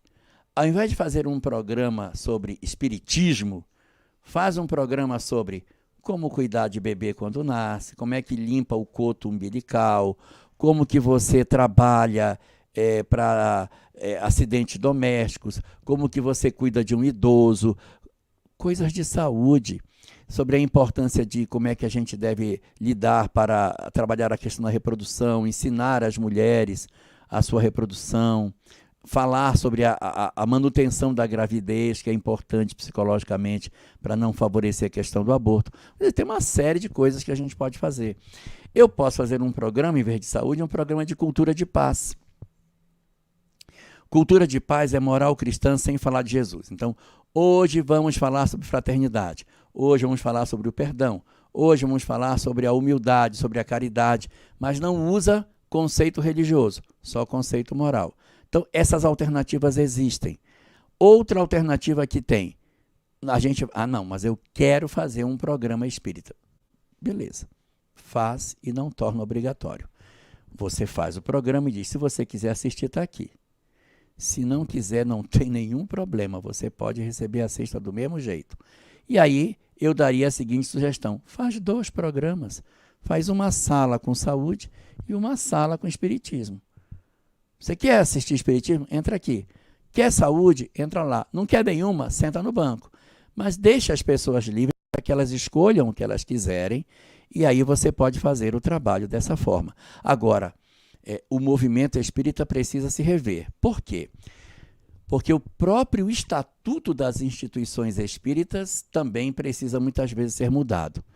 Quando você tem um trabalho assistencial feito numa casa espírita que recebe dinheiro público, tem que mudar o estatuto. Qual é a solução prática que o movimento tem adotado? Criar 2 instituições.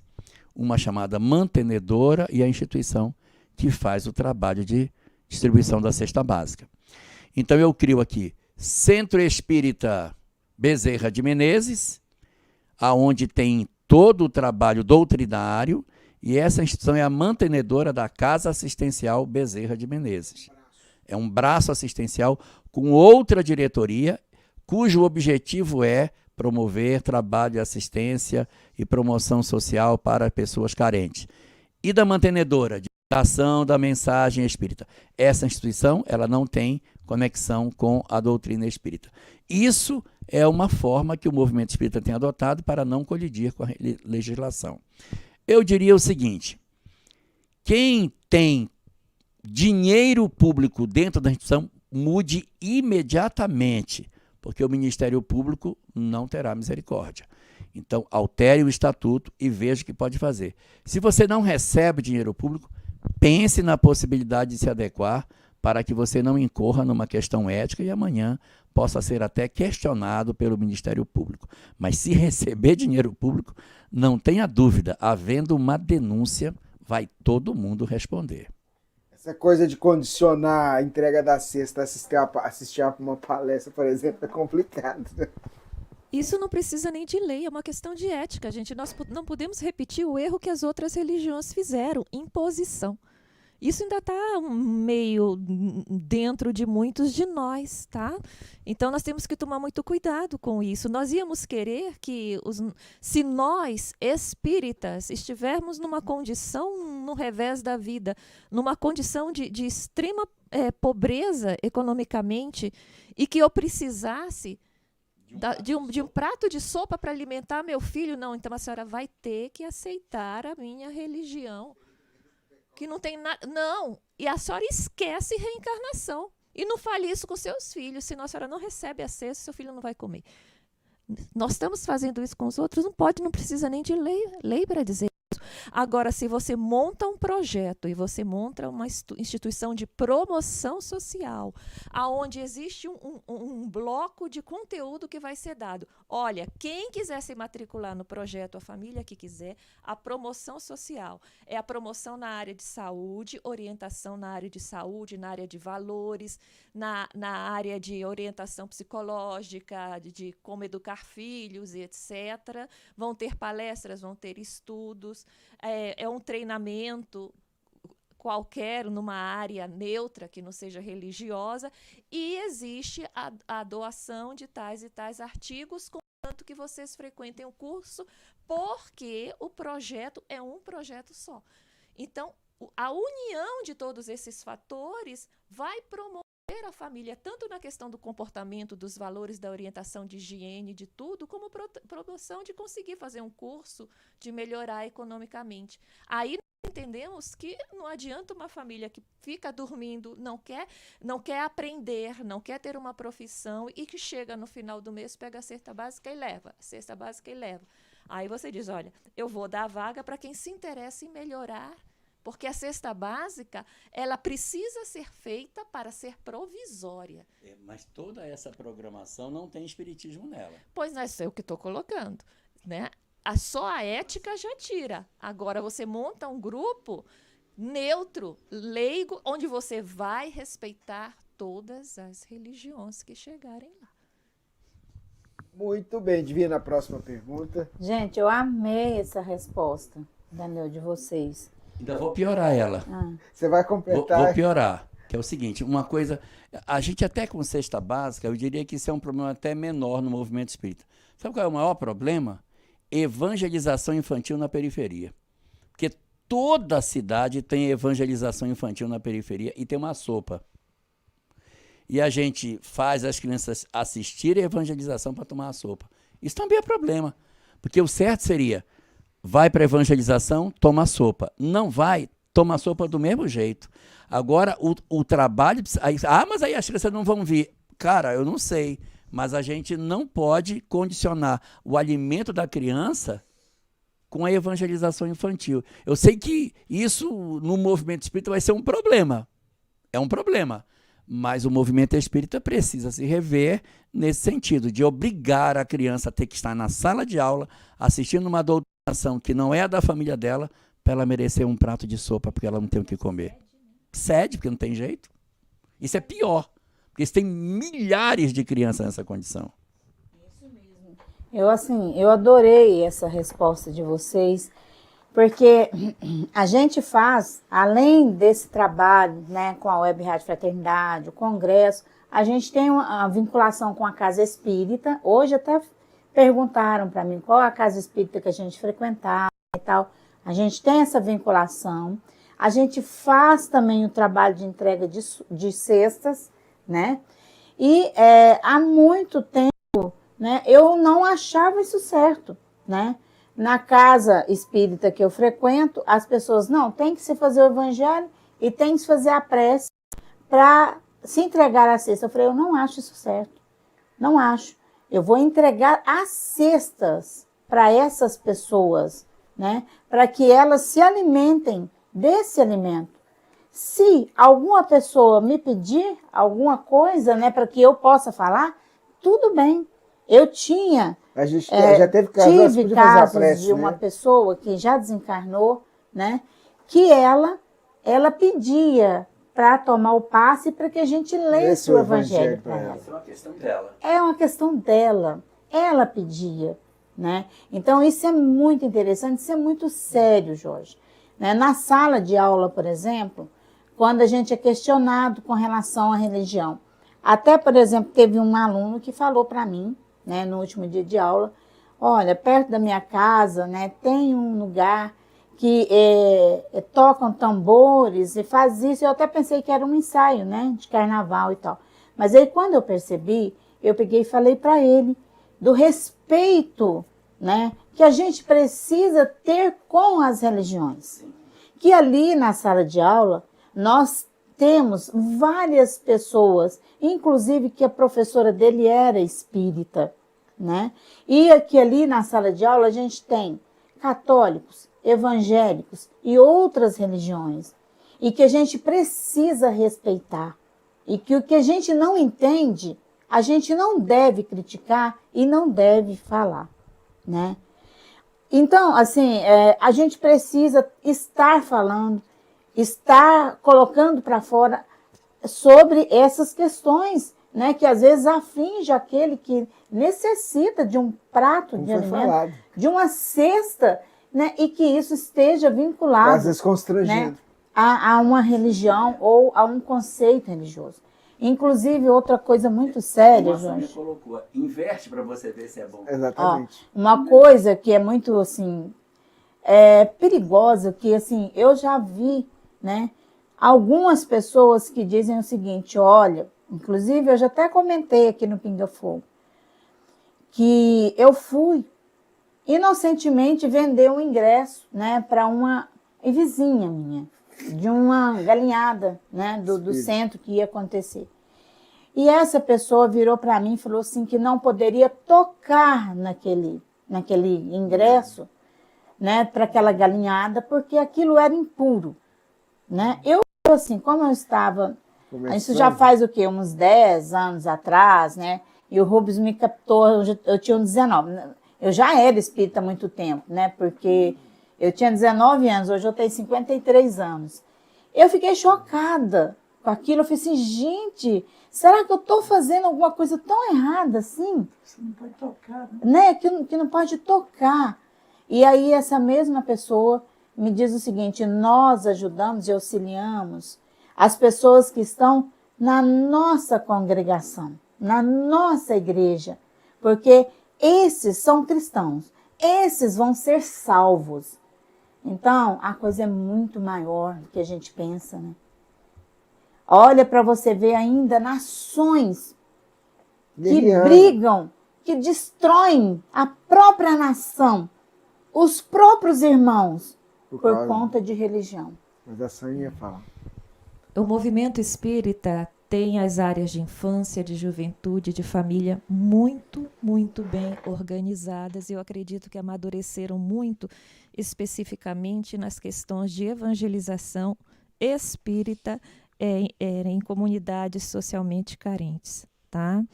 Hoje, até onde eu sei, né, as famílias são esclarecidas que a proposta daquele trabalho que está se formalizando naquele bairro é levar o conteúdo espírita, né? Isso os organizados. As famílias recebem uma cópia do programa anual. Olha, eles vão falar aqui de Deus, de prece, de amor à natureza, de espiritismo, de reencarnação e isso, de cristianismo também. Então, elas são orientadas e é feita uma matrícula onde a família aceita que a criança participe da evangelização infantil e é dado um lanche, como se dá na escola, certo? Agora, se você tem uma coisa maior, como é a cesta básica, então você pode fazer um projeto paralelo que aí não vai obrigar. Para a gente não generalizar e deixar o movimento maluco. Eu acho que essa questão da evangelização infantil e do lanche que é dado, isso aí pode ser muito bem orientado a critério, né, dos movimentos federativos que têm essa organização. E até onde eu sei, amadureceram, porque antes a gente ia, há muitos anos atrás, e dizia, entra aqui. Os pais que largavam os filhos na rua não sabiam para onde eles estavam indo. Sabiam que passavam do sábado de manhã fora e chegavam lá. Não sabia. E às vezes nós recebíamos, de repente, um pai e uma mãe chegando, porque descobriram que o filho estava na casa ouvindo falar de reencarnação na sala. Entendeu? E disse, olha, é o seguinte, minha família é evangélica, mas o que acontecia muito é minha família é católica, eu não quero. E aí se começou a acordar. Então, se a família autoriza que se faça uma evangelização espírita, ter um lanche é o normal de qualquer instituição que trabalhe com criança e não tem como tirar, entendeu? Porque se a família permitiu... Há 40 anos atrás, eu coordenei trabalhos de evangelização em que eu obrigava as crianças a irem para a sala. Eu fiz isso.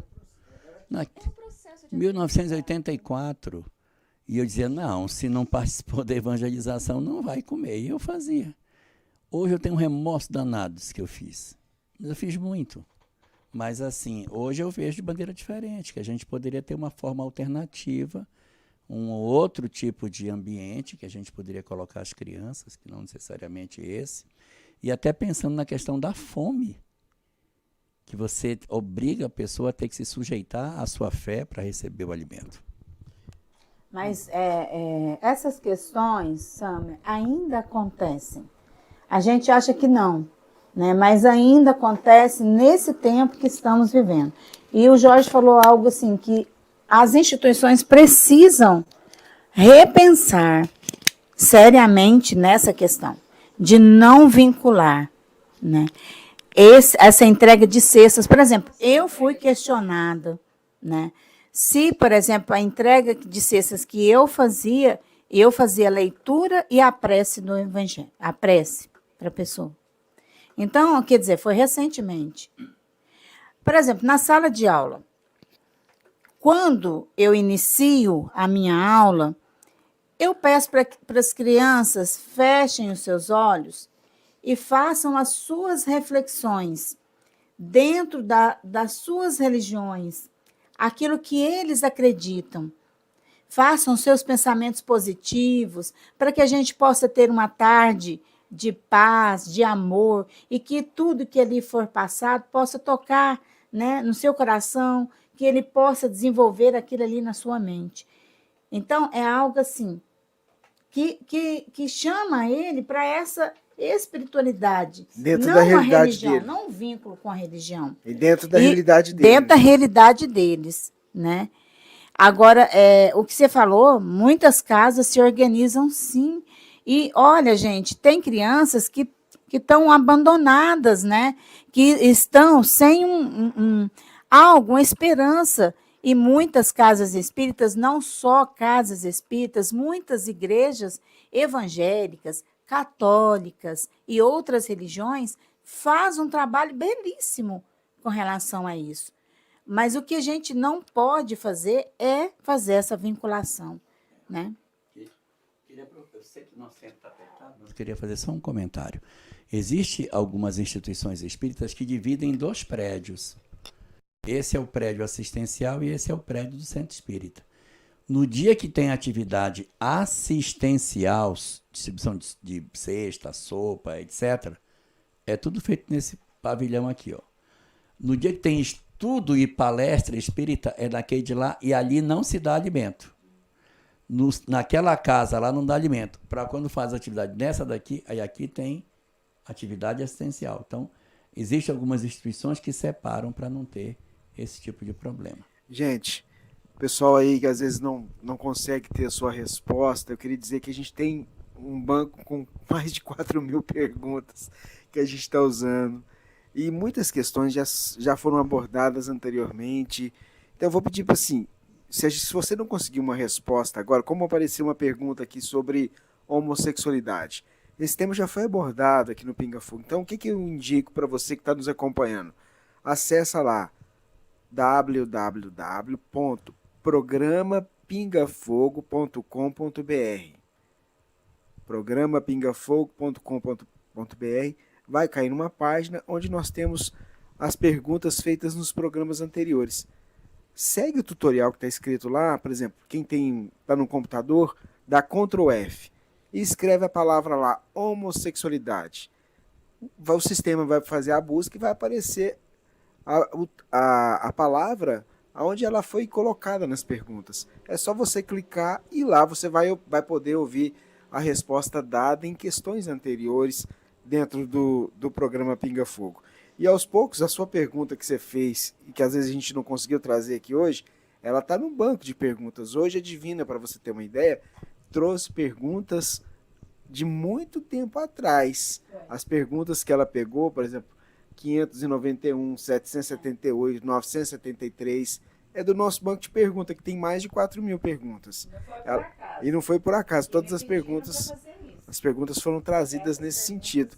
Então, assim, nós estamos indo para o programa número 200, mas é muito bom ter vocês aqui. E hoje a gente está fazendo algo inédito, então a gente está aqui improvisado. Aqui, eu sentindo falta do outro computador, o Jorge também, a Sâmia, mas está muito bom. Só que o tempo está estourado, né? Já está quase chegando na hora. Eu falei que o programa ia ser menor. E nós estamos na casa dos outros, como disse a Sâmia. Eu vou pedir para o Jorge fazer a prece. Eu vou dizer para você que está do outro lado que possa, nesse instante, aproveitar esse momento que a espiritualidade também utiliza, da gente manter conexão com o alto.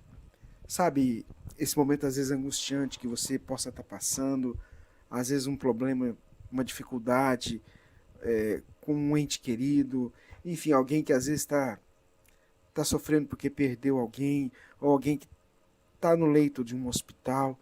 Vamos aproveitar esse instante para a gente continuar nessa conexão com Deus e sentir a presença dele agindo sobre nós, agindo sobre aquela pessoa que a gente gostaria de que também recebesse assistência, porque nós somos pontes para que a presença divina chegue a esses corações. É com você, Jorge. Vamos orar.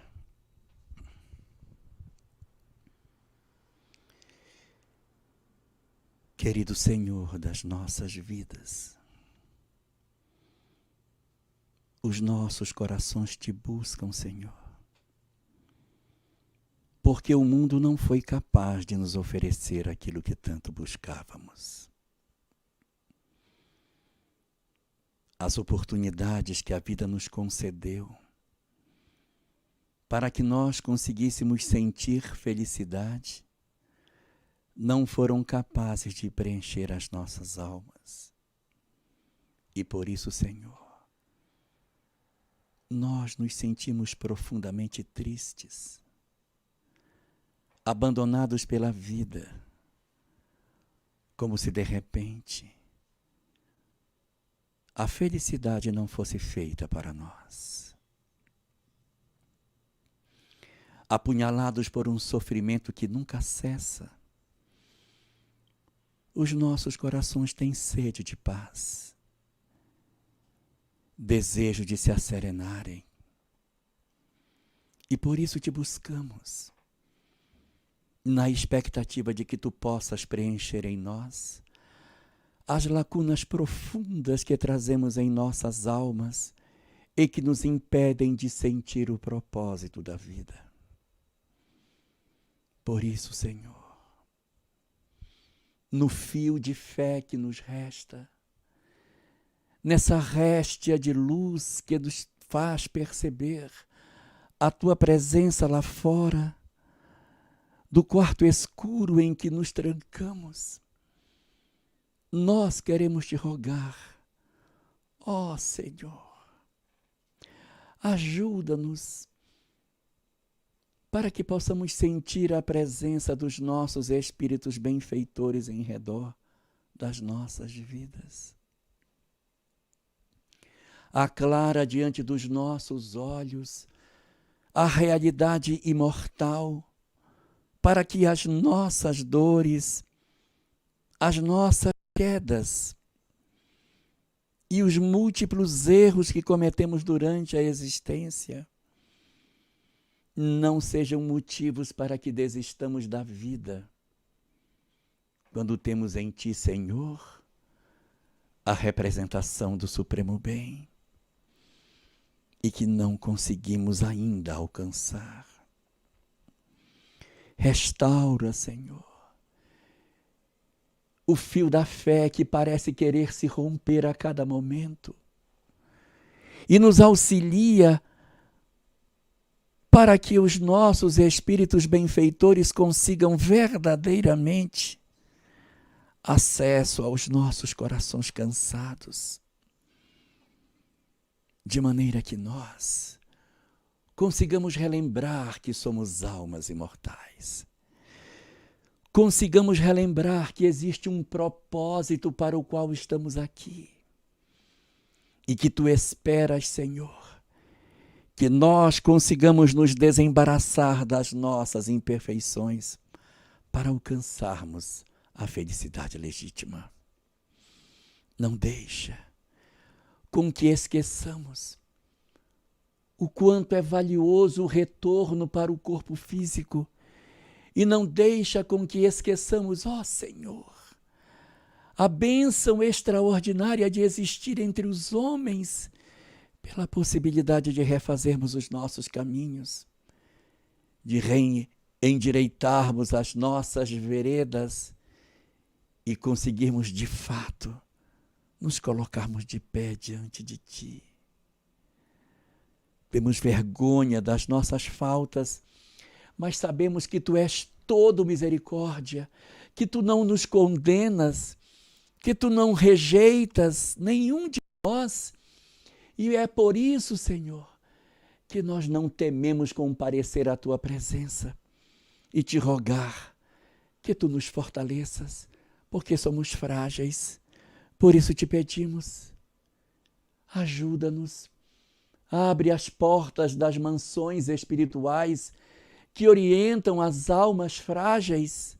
Ajuda-nos nos teus institutos de saber, para que durante o sono nós consigamos nos desprender e sermos acolhidos pelas almas que nos amam, e que os espíritos que nos acompanham e que não sabem também os propósitos superiores da vida, que eles também, como nós, de mãos dadas, consigamos ser recolhidos nessas instituições de amor, recolhendo ali todas as bênçãos da paz que forem possíveis para todos nós.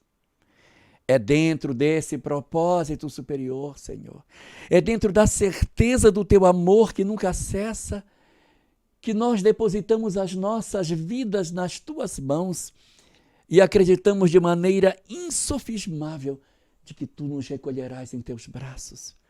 Estamos tão cansados, estamos exaustos de tanta dor, por isso te buscamos e te pedimos, vem, Senhor, e nos conduz às tuas mansões de paz e de serenidade. Nós, os teus filhos cansados, rogamos pelo teu amor, pela tua presença e pela tua sublime luz. Acolhe os teus filhos, Senhor. Envolve-nos nas tuas bênçãos de amor e guarda as nossas almas sob a tua proteção augusta e a doce certeza do teu amor e da tua misericórdia sem par. Muito bem, a nossa gratidão ao alto. Vamos lá, sua boa noite, Divina. Gente, eu queria falar hoje uma boa noite, assim, com muita emoção, né? Nós tivemos aqui um momento junto com a Sâmia, né? Eu espero que seja o primeiro de todos, Muito certo? Que você esteja, porque as suas respostas, Sâmia, elas tocam nos corações, na sensibilidade, né? Das pessoas que procuram esse consolo. O Jorge também, né? Com suas respostas tão profundas, né? Que também esclarecem, que são tão importantes, né, para tantos irmãos que nos ouvem neste momento. E a gente vê assim, a cada encontro, né, com tantos irmãos que nos chegam. Eu vou contar rapidinho, Rubens, assim, muito rápido, de uma pessoa que chegou até a gente e falou que ela já ouve a Web Rádio Fraternidade já há muito tempo, há uns 11 anos, e que a Web Rádio Fraternidade tem sido um consolo muito grande para ela, que o momento de prece tem tocado muito no coração dela. E ela fez uma pergunta que, assim, eu vou fazer para você, Divina, mas não fala para o Rubens agora, não. Você vai, ele vai te falar depois. Eu falei, não, você vai fazer para ele, né? E ela fez a pergunta para ele, né? Ela perguntou que no momento em que ele, né, está fazendo a prece, que ele recebe ali um espírito amigo, quem era esse espírito? Ela falou, ela deu uma suposição, eu não vou falar aqui, né? E ele falou, não sei, eu não sei quem é. E ela falou, olha, você, com essa palavra, tocou no fundo do meu coração, né? Porque você falou uma palavra que eu estava precisando ouvir. Minha filha. Foi como se a resposta fosse para ela. Aí depois, meus filhos. E falou justamente o que ela precisava ouvir naquele momento. E depois ela seguiu falando, né? Do Pinga Fogo. O quanto este programa, este momento, traz para ela tantos esclarecimentos. Isso, a pessoa que está ouvindo sabe de quem eu estou falando. E tantos irmãos, tantas irmãs que ali chegaram e falaram deste consolo. Então, somos meros instrumentos. O Rubens sempre diz isso. Somos meros instrumentos do Cristo. Por exemplo, de repente vocês já até viram aqui pescando aqui, porque eu tenho a pressão baixa, e aí de repente eu começo a dar um sono, mas assim, não porque eu não estou prestando atenção, mas eu já falei para vocês que eu consigo às vezes fechar o olho, dar umas pescadinhas, mas eu não desligo. Não desligo de onde eu estou. Até o Rubens já falou isso para mim algumas vezes, né? Que às vezes ele está falando sobre alguma coisa, ele falou, você não está escutando. Aí eu repito o que ele falou. Ele sabe. Então, eu queria, assim, agradecer profundamente a todos esses irmãos que chegaram até nós, né? Provavelmente ao Jorge, à Sâmia também, que abraçaram, que beijaram, né? E que falaram tantas palavras de amor, sabe? Que nos enche de tanto consolo também para que nos fortifique, para que a gente possa continuar esse trabalho.